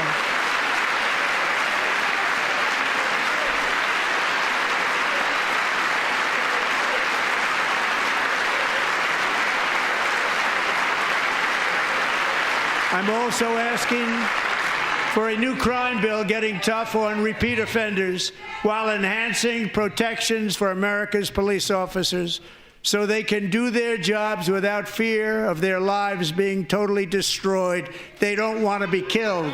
We're not going to let them be killed. Joining us in the gallery tonight is a young man who truly loves our police. His name is DJ Daniel. He is 13 years old, and he has always dreamed of becoming a police officer. Look how cute he is.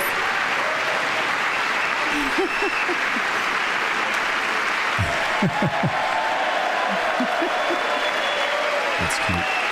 You're not going to stand for a little boy? Come on. Democrats can't stand for anything. Not even a little boy who wants to be a police officer. They didn't stand for the family of Laken Riley. Oh, come now.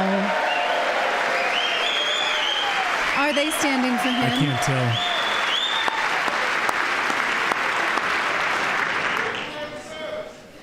But in 2018, DJ was diagnosed with brain cancer.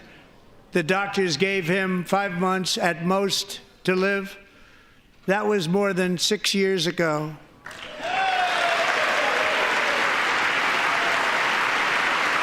His dad hits him. Stand up, son. That's you, buddy. No, they can't stand. Oh, come now. A kid that survived brain cancer, Democrats can't even stand for. They're the worst. Since that time, DJ and his dad have been on a quest to make his dream come true, and DJ has been sworn in as an honorary law enforcement officer. Actually, a number of times. The police love him. The police departments love him. And tonight, DJ, we're going to do you the biggest honor of them all. I am asking our new Secret Service Director, Sean Curran, to officially make you an agent of the United States Secret Service. Don't mess with him, folks.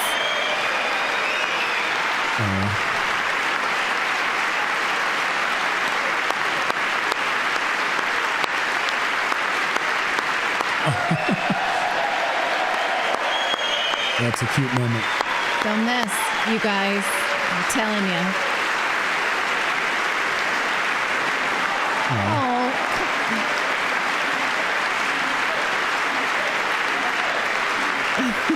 Look how red he is.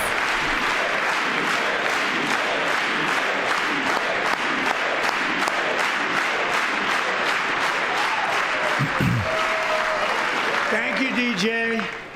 Democrats couldn't even stand for that. DJ's doctors believe his cancer likely came from a chemical he was exposed to when he was younger. Since 1975, rates of child cancer have increased by more than 40%. Reversing this trend is one of the top priorities for our new presidential commission to make America healthy again, chaired by our new Secretary of Health and Human Services, Robert F. Kennedy, Jr.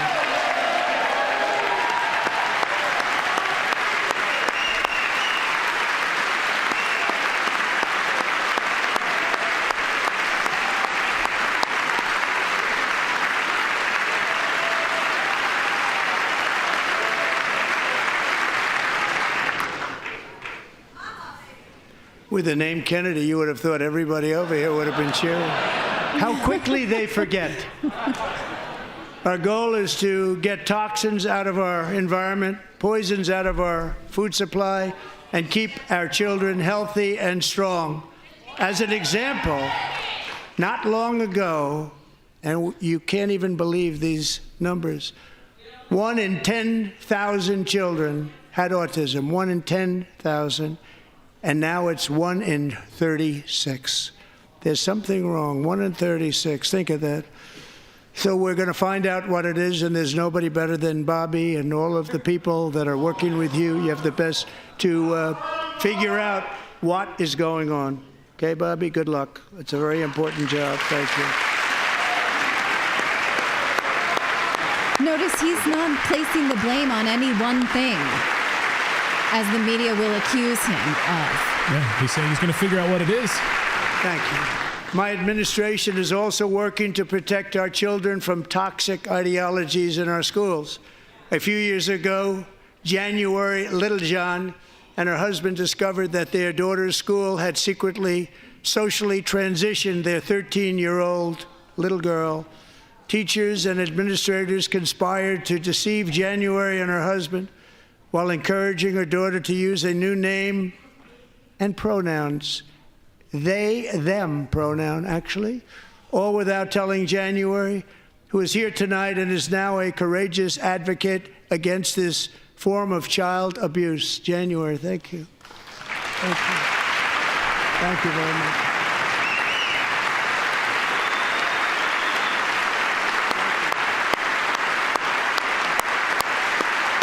Can you imagine? Yes.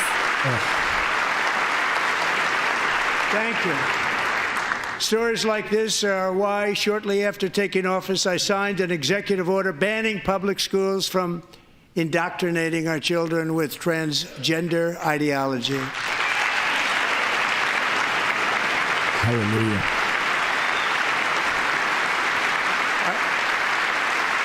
I also signed an order to cut off all taxpayer funding to any institution that engages in the sexual mutilation of our youth. Staring down the Democrats. Okay.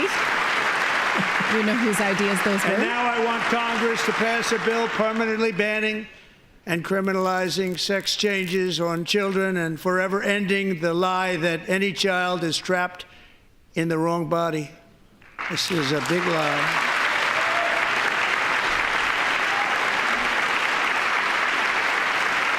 And our message to every child in America is that you are perfect exactly the way God made you.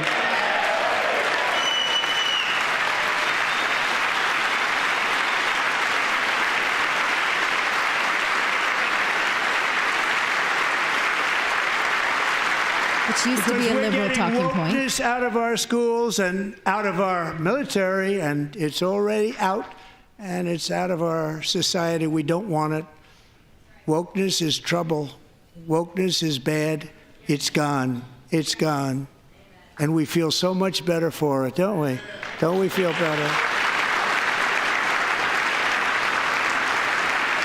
Our service members won't be activists and ideologues. They will be fighters and warriors. They will fight for our country. And Pete, congratulations. Secretary of Defense, congratulations.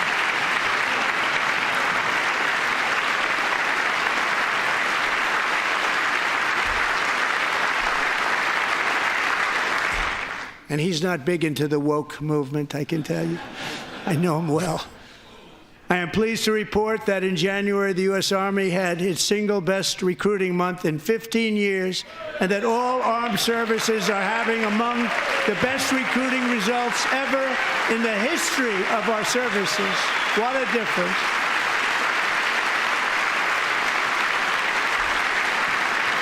After 4 years of a recruitment crisis under the Biden administration, well documented. A few months ago, where the results were exactly the opposite. We couldn't recruit anywhere. We couldn't recruit.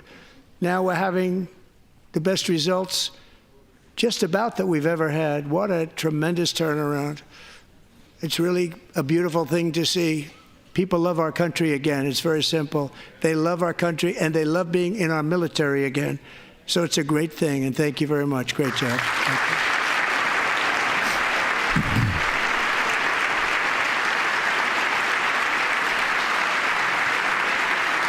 We're joined tonight by a young man, Jason Hartley, who knows the weight of that call of duty. Jason's father, grandfather, and great-grandfather all wore the uniform. Jason tragically lost his dad, who was also a Los Angeles County Sheriff's deputy when he was just a boy, and now he wants to carry on the family legacy of service. Jason is a senior in high school, a 6-letter varsity athlete, a really good athlete, they say, a brilliant student with a 4.46, that's good, GPA. And his greatest dream is to attend the U.S. Military Academy at West Point.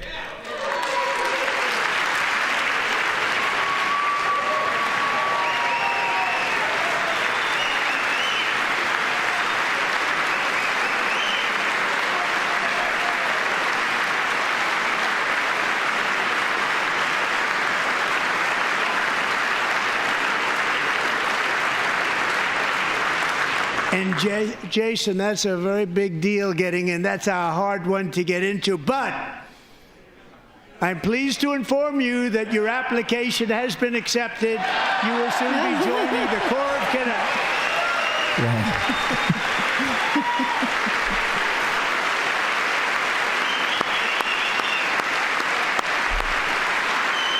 Give him a full ride. Or not. Oh, look at him.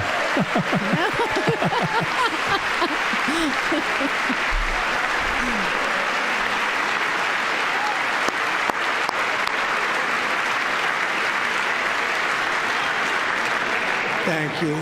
Jason, you're going to be on the long gray line, Jason. As Commander-in-Chief, my focus is on building the most powerful military of the future. As a first step, I'm asking Congress to fund a state-of-the-art Golden Dome missile defense shield to protect our homeland, all made in the USA.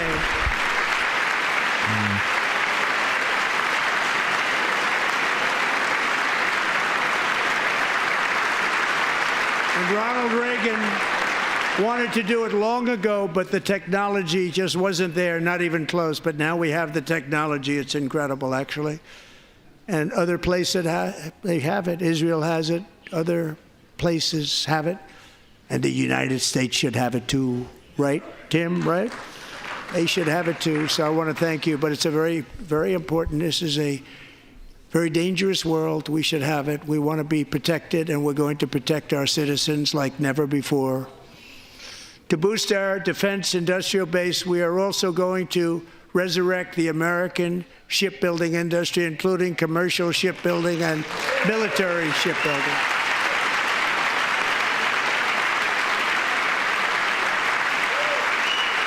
And for that purpose, I am announcing tonight that we will create a new Office of Shipbuilding in the White House and offer special tax incentives to bring this industry home to America where it belongs. We used to make so many ships.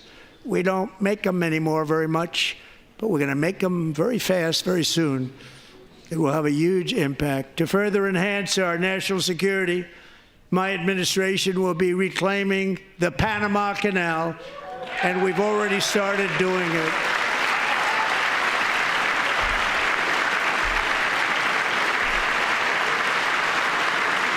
Just today, a large American company announced they are buying both ports around the Panama Canal and lots of other things having to do with the Panama Canal and a couple of other canals. The Panama Canal was built by Americans for Americans, not for others, but others could use it. But it was built at tremendous cost of American blood and treasure. 38,000 workers died building the Panama Canal. They died of malaria. They died of snake bites and mosquitoes. Not a nice place to work. They paid them very highly to go there, knowing there was a 25% chance that they would die. The most expensive project also that was ever built in our country's history, if you bring it up to modern day costs. It was given away by the Carter administration for $1, but that agreement has been violated very severely. We didn't give it to China. We gave it to Panama, and we're taking it back.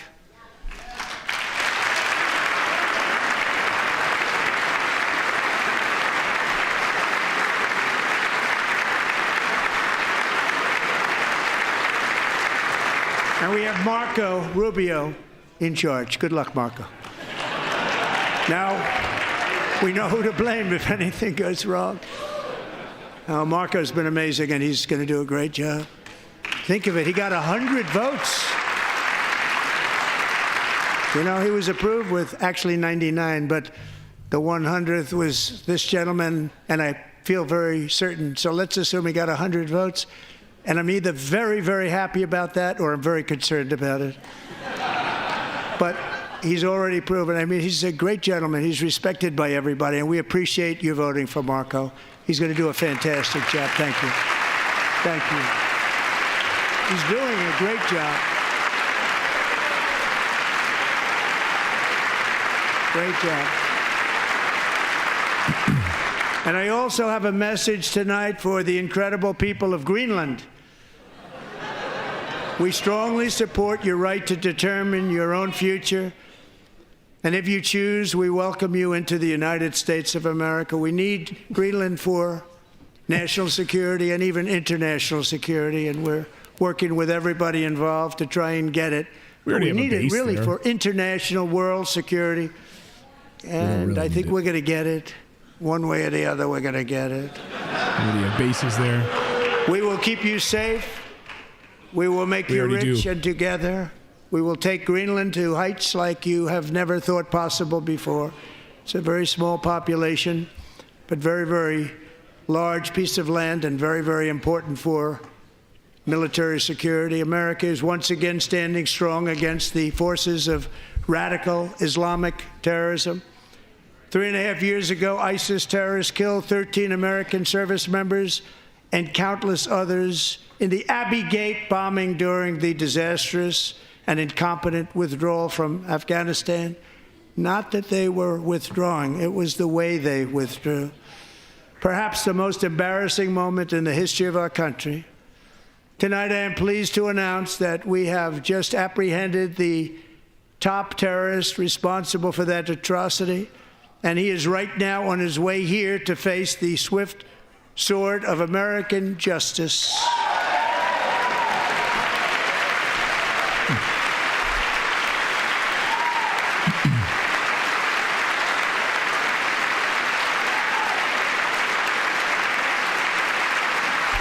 What are you doing there? These Democrats are all on their phones, just texting, tweeting. And I want to thank especially the government of Pakistan for helping arrest this monster. This was a very momentous day for those 13 families who I actually got to know very well, most of them, whose children were murdered, and the many people that were so badly, over 42 people, so badly injured on that fateful day in Afghanistan. What a horrible day. Such incompetence was shown that when Putin saw what happened, I guess he said, wow, maybe this is my chance. That's how bad it was. Should have never happened. Grossly incompetent people. I spoke to many of the parents and loved ones, and they're all in our hearts tonight. Just spoke to them on the phone. We had a big call. Every one of them called, and everybody was on the line, and They did nothing but cry with happiness. They were very happy, as happy as you can be under those circumstances. Their child, brother, sister, son, daughter was killed for no reason whatsoever. In the Middle East, we're bringing back our hostages from Gaza. In my first term, we achieved one of the most groundbreaking peace agreements in generations, the Abraham Accords.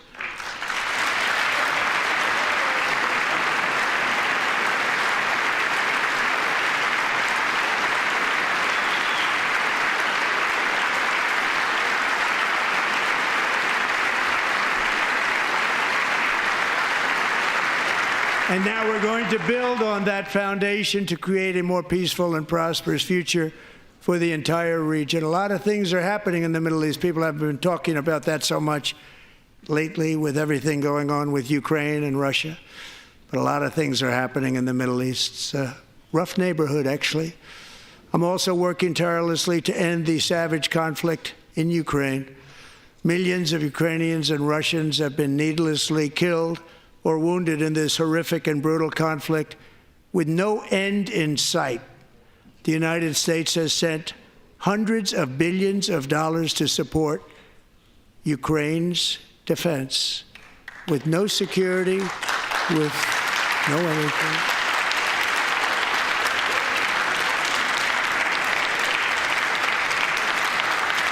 Finally, the Democrats clap. Is that who's clapping? Yeah, Democrats are clapping for sending hundreds of billions You want to of keep dollars it going for another 5 years? Yeah, you would say Pocahontas says yes.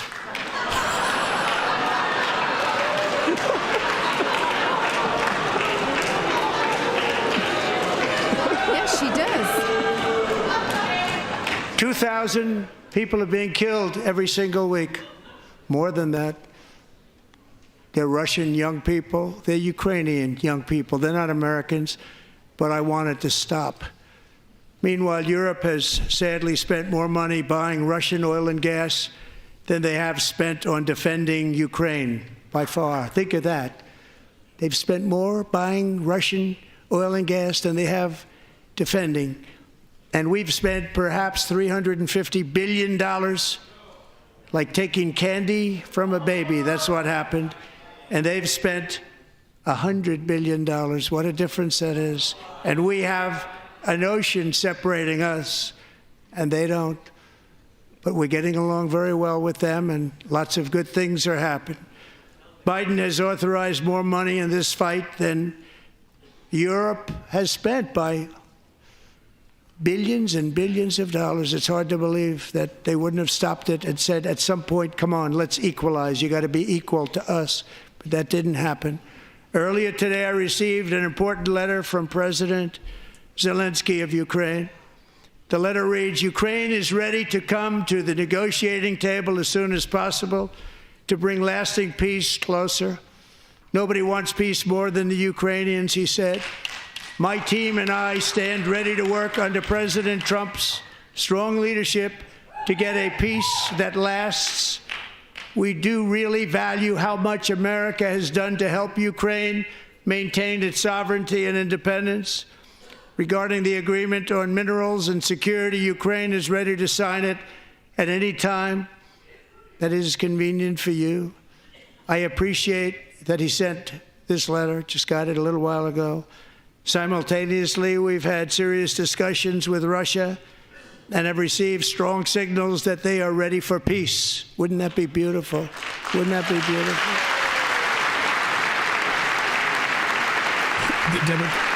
Democrats can't stand for peace. They have Ukraine-colored ties. Can't stand for peace. Wouldn't that be beautiful?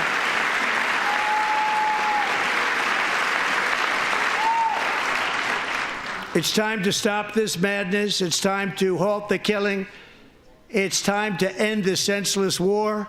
If you want to end wars, you have to talk to both sides. Nearly 4 years ago, amid rising tensions, a history teacher named Mark Fogel was detained in Russia and sentenced to 14 years in a penal colony. Rough stuff.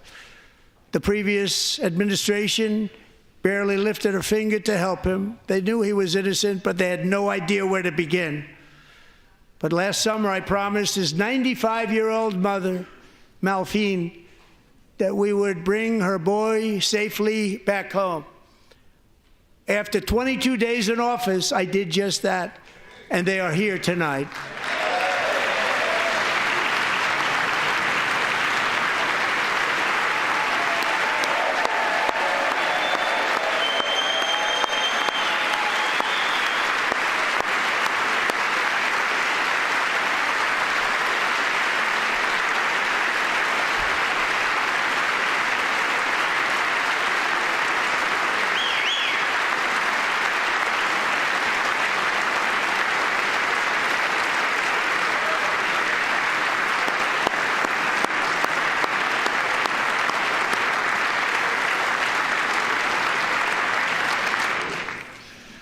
To Mark and his great mom, we are delighted to have you safe and sound and with us. As fate would have it, Mark Fogel was born in a small rural town in Butler, Pennsylvania. Have you heard of it? Where his mother has lived for the past 78 years. I just happened to go there last July 13th for a rally. That was not pleasant. And that is where I met his beautiful mom right before I walked onto that stage. And I told her I would not forget what she said about her son.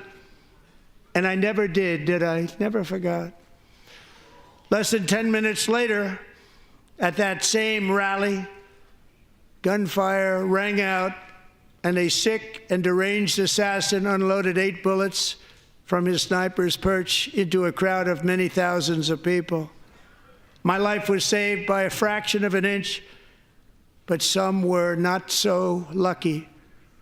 Corey Comparator was a firefighter, a veteran, a Christian, a husband, a devoted father, and above all, a protector.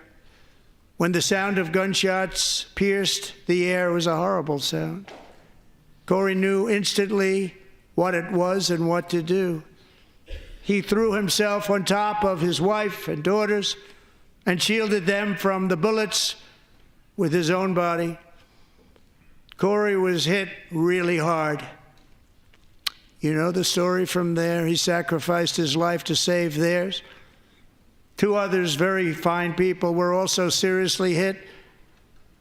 But thankfully, with the help of 2 great country doctors, we thought they were gone and they were saved. So those doctors had great talent. We're joined by Corey's wife, Helen, who was his high school sweetheart, and their 2 beloved daughters, Allison and Kaylee. Thank you.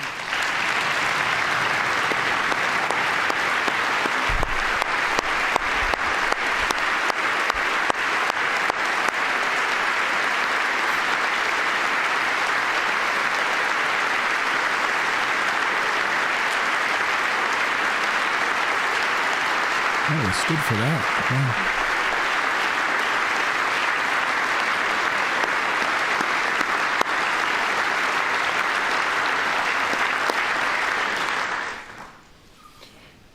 To Helen, Allison, and Kaylee, Corey is looking down on his 3 beautiful ladies right now, and he is cheering you on. He loves you. He is cheering you on.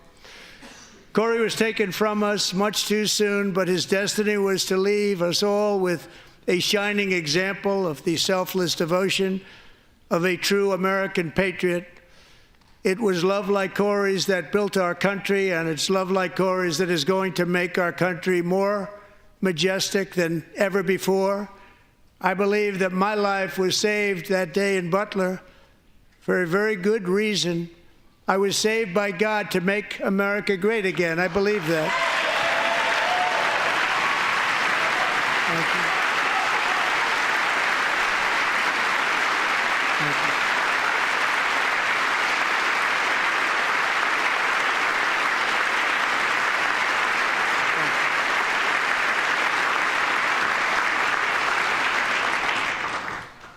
Thank you very much. From the Patriots of Lexington and Concord, to the heroes of Gettysburg and Normandy, from the warriors who crossed the Delaware to the trailblazers who climbed the Rockies, and from the legends who soared at Kitty Hawk to the astronauts who touched the moon.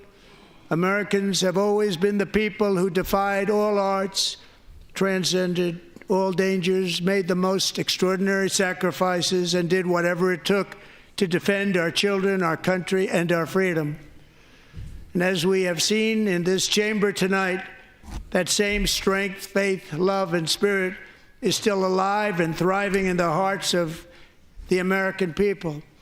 Despite the best efforts of those who would try to censor us, silence us, break us, destroy us, Americans are today a proud, free, sovereign, and independent nation that will always be free, and we will fight for it till death. We will never let anything happen to our beloved country, because we are a country of doers, dreamers, fighters, and survivors. Our ancestors crossed a vast ocean, strode into the unknown wilderness, and carved their fortunes from the rock and soil of a perilous and very dangerous frontier. They chased our destiny across a boundless continent. They built the railroads, laid the highways, and graced the world with American marvels like the Empire State Building, the mighty Hoover Dam, and the towering Golden Gate Bridge. They lit the world with electricity, broke free of the force of gravity, fired up the engines of American industry, vanquished the communists, fascists, and Marxists all over the world, and gave us countless modern wonders sculptured out of iron, glass, and steel. We stand on the shoulders of these pioneers who won and built the modern age, these workers who poured their sweat into the skylines of our cities, these warriors who shed their blood on fields of battle and gave everything they had for our rights and for our freedom. Now it is our time to take up the righteous cause of American liberty, and it is our turn to take America's destiny into our own hands and begin the most thrilling days in the history of our country. This will be our greatest era. With God's help, over the next 4 years, we are going to lead this nation even higher, and we are going to forge the freest, most advanced, most dynamic, and most dominant civilization ever to exist on the face of this earth. We are going to create the highest quality of life, build the safest and wealthiest and healthiest and most vital communities anywhere in the world. We are going to conquer the vast frontiers of science, and we are going to lead humanity into space and plant the American flag on the planet Mars and even far beyond.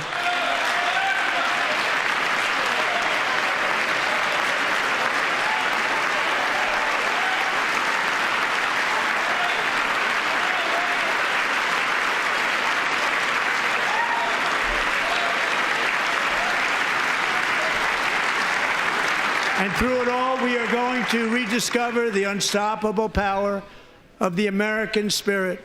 And we are going to renew unlimited promise of the American dream. Every single day, we will stand up and we will fight, fight, fight for the country our citizens believe in and for the country our people deserve.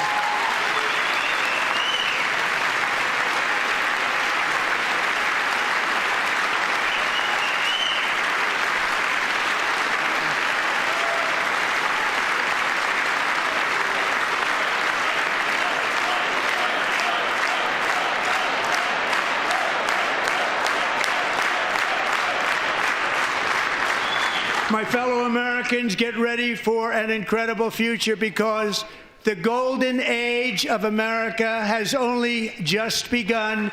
It will be like nothing that has ever been seen before. Thank you, God bless you, and God bless America.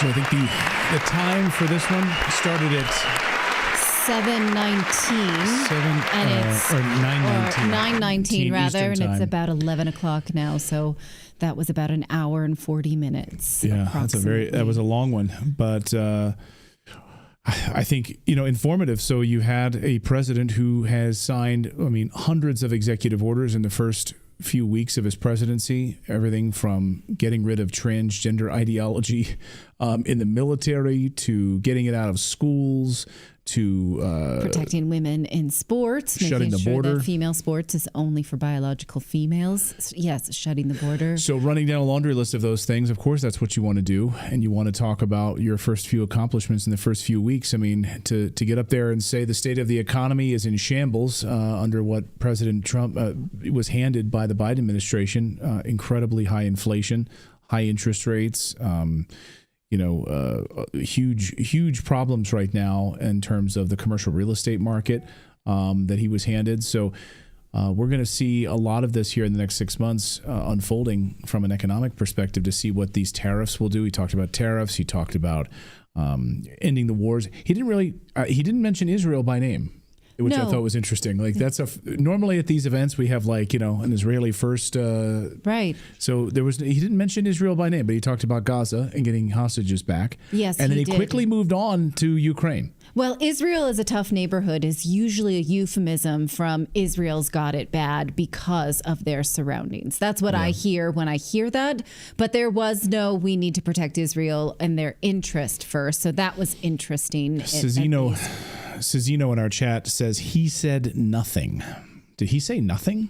Did he say? I heard a lot of let's go through some of the things that were refuted. One of the things when he discussed repeatedly the Social Security scam of people who were over 100 years old, millions of people. Again, the Democrats are saying this has been debunked. This is a big lie because there's no proof that those people were receiving money. His point was that these are antiquated systems that obviously are inefficient that need to be fixed. Now, you would hope that Democrats would rally around that, but they're fine tuning. They're being nitpicky about what they can call out as lies. Something else that they continue to hold up were signs that said "Save Medicare." There's not been any indication that Medicare has been on the chopping block. Trump has repeatedly said that. So I guess they're trying to rile up their base with fear. I think I saw Save Social Security as well on that. President Trump the other day in a speech said, "I will absolutely never touch Social Security. If anything, I want to make it stronger." Well, under the Biden administration, it was insolvent. Under Obama as well, and under the first Trump term. It's still running up against the wall. It has been insolvent. So it absolutely does need to be saved. So he's actually speaking about doing that. What were you going to say, Philip? Well, that was David. But they're so worried about Social Security. Why didn't they stand up and clap when he said he wasn't going to tax it? Right. Yeah, that's a great point. They can't. Well, they couldn't pull out anything. I mean, Laken Riley's family is there. Yeah. Like their daughter was killed. The Jocelyn, 12-year-old girl killed by an illegal immigrant, and she's there, and they're honoring her with a national refuge, a national wildlife refuge. You couldn't applaud that. Well, it's one thing for the media to pretend that those stories don't exist, and for Democrats to refuse to address them because that was their campaign promise. Is just, well, we can, fund the border a little bit more. We just need to pass through Congress more money. They never talked about actually securing it or closing it down or addressing these criminals that the Department of Homeland Security acknowledged were running wild. And so they have to pretend to continue to not see that. It's gaslighting at its worst. Yeah. It's been interesting to watch the response online, of course. From a lot of people making fun of those signs. I just tweeted, all the Democrats holding up those little signs, and people, of course, use Photoshop and immediately. So I just published a tweet. I'm, Clayton Morris on Twitter or on X, and people have superimposed their images, right over top of those. Those things are going to come back to haunt them. I mean, they look like little. You have Representative Melanie Stansbury holding up that sign at the beginning, saying "This is not normal," and the ratio responses to her like. You're acting like a child. It's a sad day in this country when not one of you stood up for Laken Riley's mother and sister. Shame on each of you. People are saying, yeah, there's nothing normal about this. This is actually exciting. Where, America, America is back. Mm-hmm. So Well, I mean, at the very least, President Trump preempted this, saying there's nothing I can say today that will make these people smile, applaud, laugh, or rally around America together. That never became more apparent than ever when you see victims of things that the Democrats pretend have not happened, or even victims, a 13-year-old boy who has been fighting cancer for 5 years, who just wants to be in law enforcement. So what about that is odious? Law enforcement, they don't like law enforcement, so they can't. They don't like 13-year-old kids who beat brain cancer? He's clearly a racial minority. What is it that you can't applaud of a little boy who has a dream and who has been successfully fighting a horror of cancer, standing next to his father? What sort of marching orders do you get if you're a Democratic Party where they're told you beforehand, don't stand for one thing that the president says tonight? So you can't. You're just you're. It's a monolith. You can't think for yourself and stand up when a little boy is fighting brain cancer. I mean, that's just, these people are just sick. They're just sick. Go ahead, David. They did applaud Zelensky getting 5 more years of funding. So yes, that's true. Yeah, Pocahontas. They Elizabeth applauded Warren that was little boy. clapping $300 billion to Ukraine. She was going on and on and on. Yeah. See, that's the thing. I could never do this because if I were there, I would have just totally gone off script and I would have looked right at her and said, "You're applauding." I don't know if you know that 2,000 Ukrainians are being killed every week at minimum. Over 1 million of them have already died. You want to keep applauding and just put the camera on her. Make her, You want to keep applauding for that? You're applauding for the death of all these Ukrainians? Get her a mic. Yeah. Yeah, get her a microphone. Yeah, all maybe. these Democrats right here, you gave $350 billion. An entire generation of Ukrainians is now killed. You should be ashamed of yourselves. You want to keep applauding that? Keep the camera on them because they're to blame. Isn't there like a bunch of like war contractors in her district? Bunch of you know. That's what I was going to say. Maybe if Trump would have given that kid $1 billion worth of weapons, they would have stood up and applauded. Right. Yeah. Right. Yeah, exactly. Well, it's hard to say what exactly they are standing for right now. We just only know what they stand against. Now, earlier in the day, U.S. Senator John Fetterman from Pennsylvania posted a chart of border crossings showing that clearly they have started to come down after peaking at truly horrific numbers during the Biden administration. He said, look, this is how we lose, is we tell people that what they are seeing with their own eyes is invalid. We continue to do that and we lose. He is the only one who's willing to say this. This was an atrocity. People knew it. They lived it and experienced it.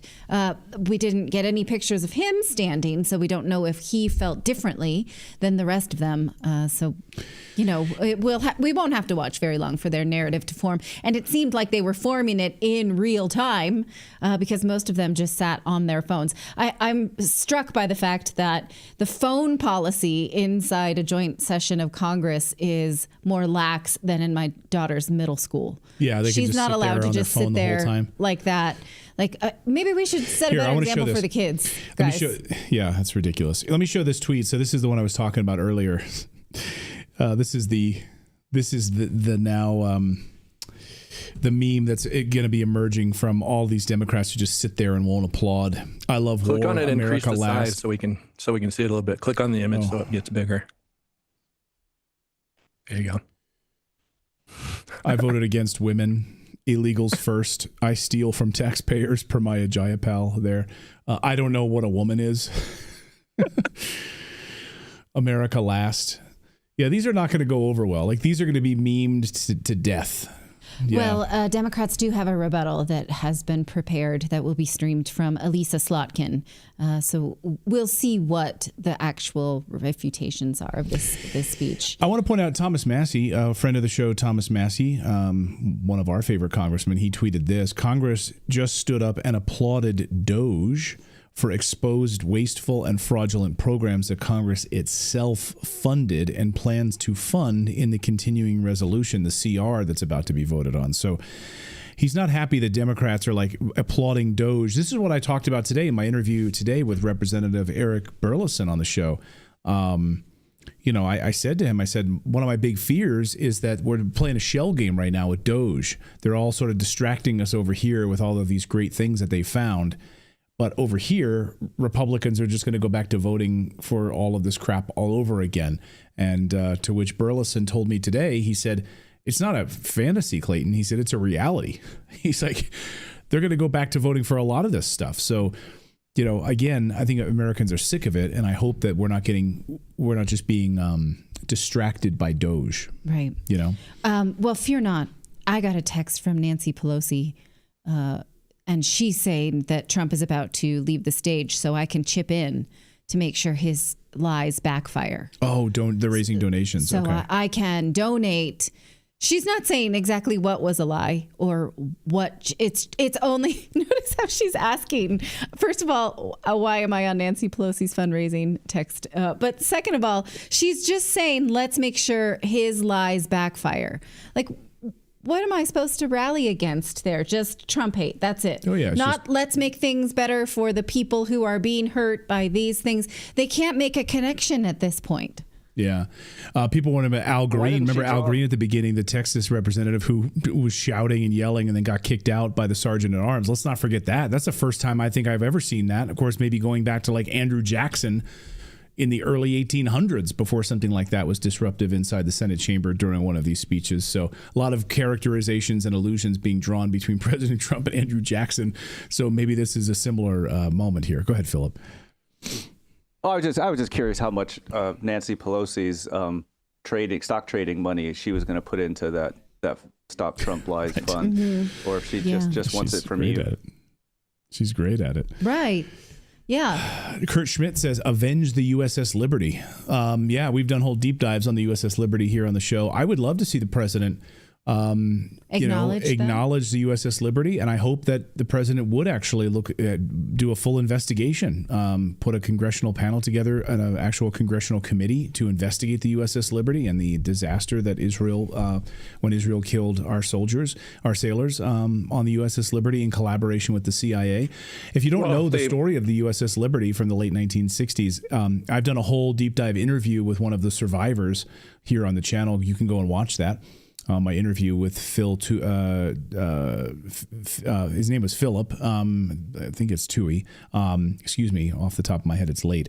But he was on the USS Liberty during the bombing, and he's made it his mission to try to get the President of the United States, maybe even Pete Hegseth, the Defense Department, to actually research this and actually do an investigation on it. So many U.S. sailors were killed that day at the hands of Israel, and they knew exactly what they were doing. It was a false flag operation to get us into war against Egypt. So I hope, maybe we do that. And the 9/11 investigation as well. I was going to say, we might get that, but if they do, they're going to redact all the Israeli intelligence and stuff out of it because, like the Epstein files are going to redact anything Israeli intelligence. Most likely. Yeah, that's the way it goes. Hey, thank you guys all for subscribing. We do our show normally every day at 4 p.m. Eastern time. And so we had our special coverage tonight of the President's State of the Union address, his fifth address to the joint session of Congress. It's kind of crazy, the fifth one with that break in there of 4 years. But so thank you guys so much for being a part of our show. Any other final thoughts? No, we will see you tomorrow. I do want to tell you we're probably not going to have a newsletter tomorrow because we were up late. And also, I injured my hand. I've been holding it under the table all night, and I'm the one who usually types. Show the crowd. So she types, she writes the newsletter out. She sliced her finger open. And I'm like, do I have to take you to the hospital? While I was making dinner, I was rushing to do this live stream tonight, and so I've been holding a towel all night. Wow. I mean, a real dedicated person would write it one-handed. Hey, I know. Clayton. I actually went in there and tried in my one. She can lift. Yeah. So I'm going to give myself off the newsletter tomorrow. I will try to make sure we have one on Thursday, but we will be here tomorrow. Just you'll have to go with the newsletter. Sorry. So if you guys are looking for it, I promised earlier today, I said we'll have a full recap of the speech and all of it with the big news in the newsletter tomorrow morning, and then Natalie slices her finger on an avocado. It wasn't exactly that, but you don't need to hear the gory details. We will see you tomorrow. Thank you for subscribing. Thank you for being here for the show. We really enjoy the special coverage of Redacted, and being here with you means a lot to us. So thank you for joining us. James says, you guys all hail the King Trump now. No, we don't. I don't know if you saw our show earlier today. The very first story we did off the top of the show was all about what has going on with Pam Bondi and the obfuscation right now of the Epstein files. I think we were just pretty critical of President Trump on Greenland, specifically on Israel. But again, we call it out as we see it. This speech is the greatest hits, right? And so he's talking about the things that unite us. When we find things that do not, we will continue to. Yeah, I mean, for instance, I called out Greenland, like when the president was talking about Greenland, like he was saying things that just aren't true, and I called that out. I mean, we already have American bases in Greenland. Like it's not, we already have a security guarantee in partnership with Greenland. So that, I'm happy to call that out. But on border crossings, on getting rid of illegal criminals in our country, violent murderers, call it out. I absolutely will celebrate that till the cows come home. And you know what? One thing I'm going to celebrate, even though I'm wary of Trump's policy on Israel, absolutely, I would like to see a deal, a peace deal in Ukraine. He went an hour and a half before mentioning foreign policy. We are no longer the bullies of the world. And that is something I think we can maybe that's a little bit too far, but his focus was on American priorities. An hour and a half before foreign policy, before we talk about bullying everybody else, spending money, getting into wars all over the place, so-and-so believing what we believe. That's no longer a priority. So that's something that I'm going to take away right now as a win. Yeah, I mean, ending foreign wars. Our show is an anti-war show. So when you saw Democrats, the only thing they applauded all night was sending more money to Ukraine for people dying, and President Trump promising to end these wars. I will celebrate that all day. I don't want my son being drafted into wars, in these fruitless wars around the world. So, or anybody's son. Yeah, I mean, I'm not afraid to be critical of President Trump any day of the week, and twice on Sunday. Philip, you were going to say something? Well, yeah, I hate this mentality of it's all or none. It has to be all or none. It is okay to take things topic by topic and policy by policy. Like you don't have to. It's not a switch that's either love or hate. Yeah, like it's just I hate that mentality. Yeah, I found very little that I didn't agree with tonight in the speech. So, and I would have called it out. Like again, Greenland, okay. The tough neighborhood of the Middle East. Like, I don't want Trump building a Trump Gaza. Again, I've been very critical of that. I've been today on the show, right off the top of the show, I called out the hypocrisy of us chastising Zelensky in the Oval Office while at the same time bending over backwards for Netanyahu.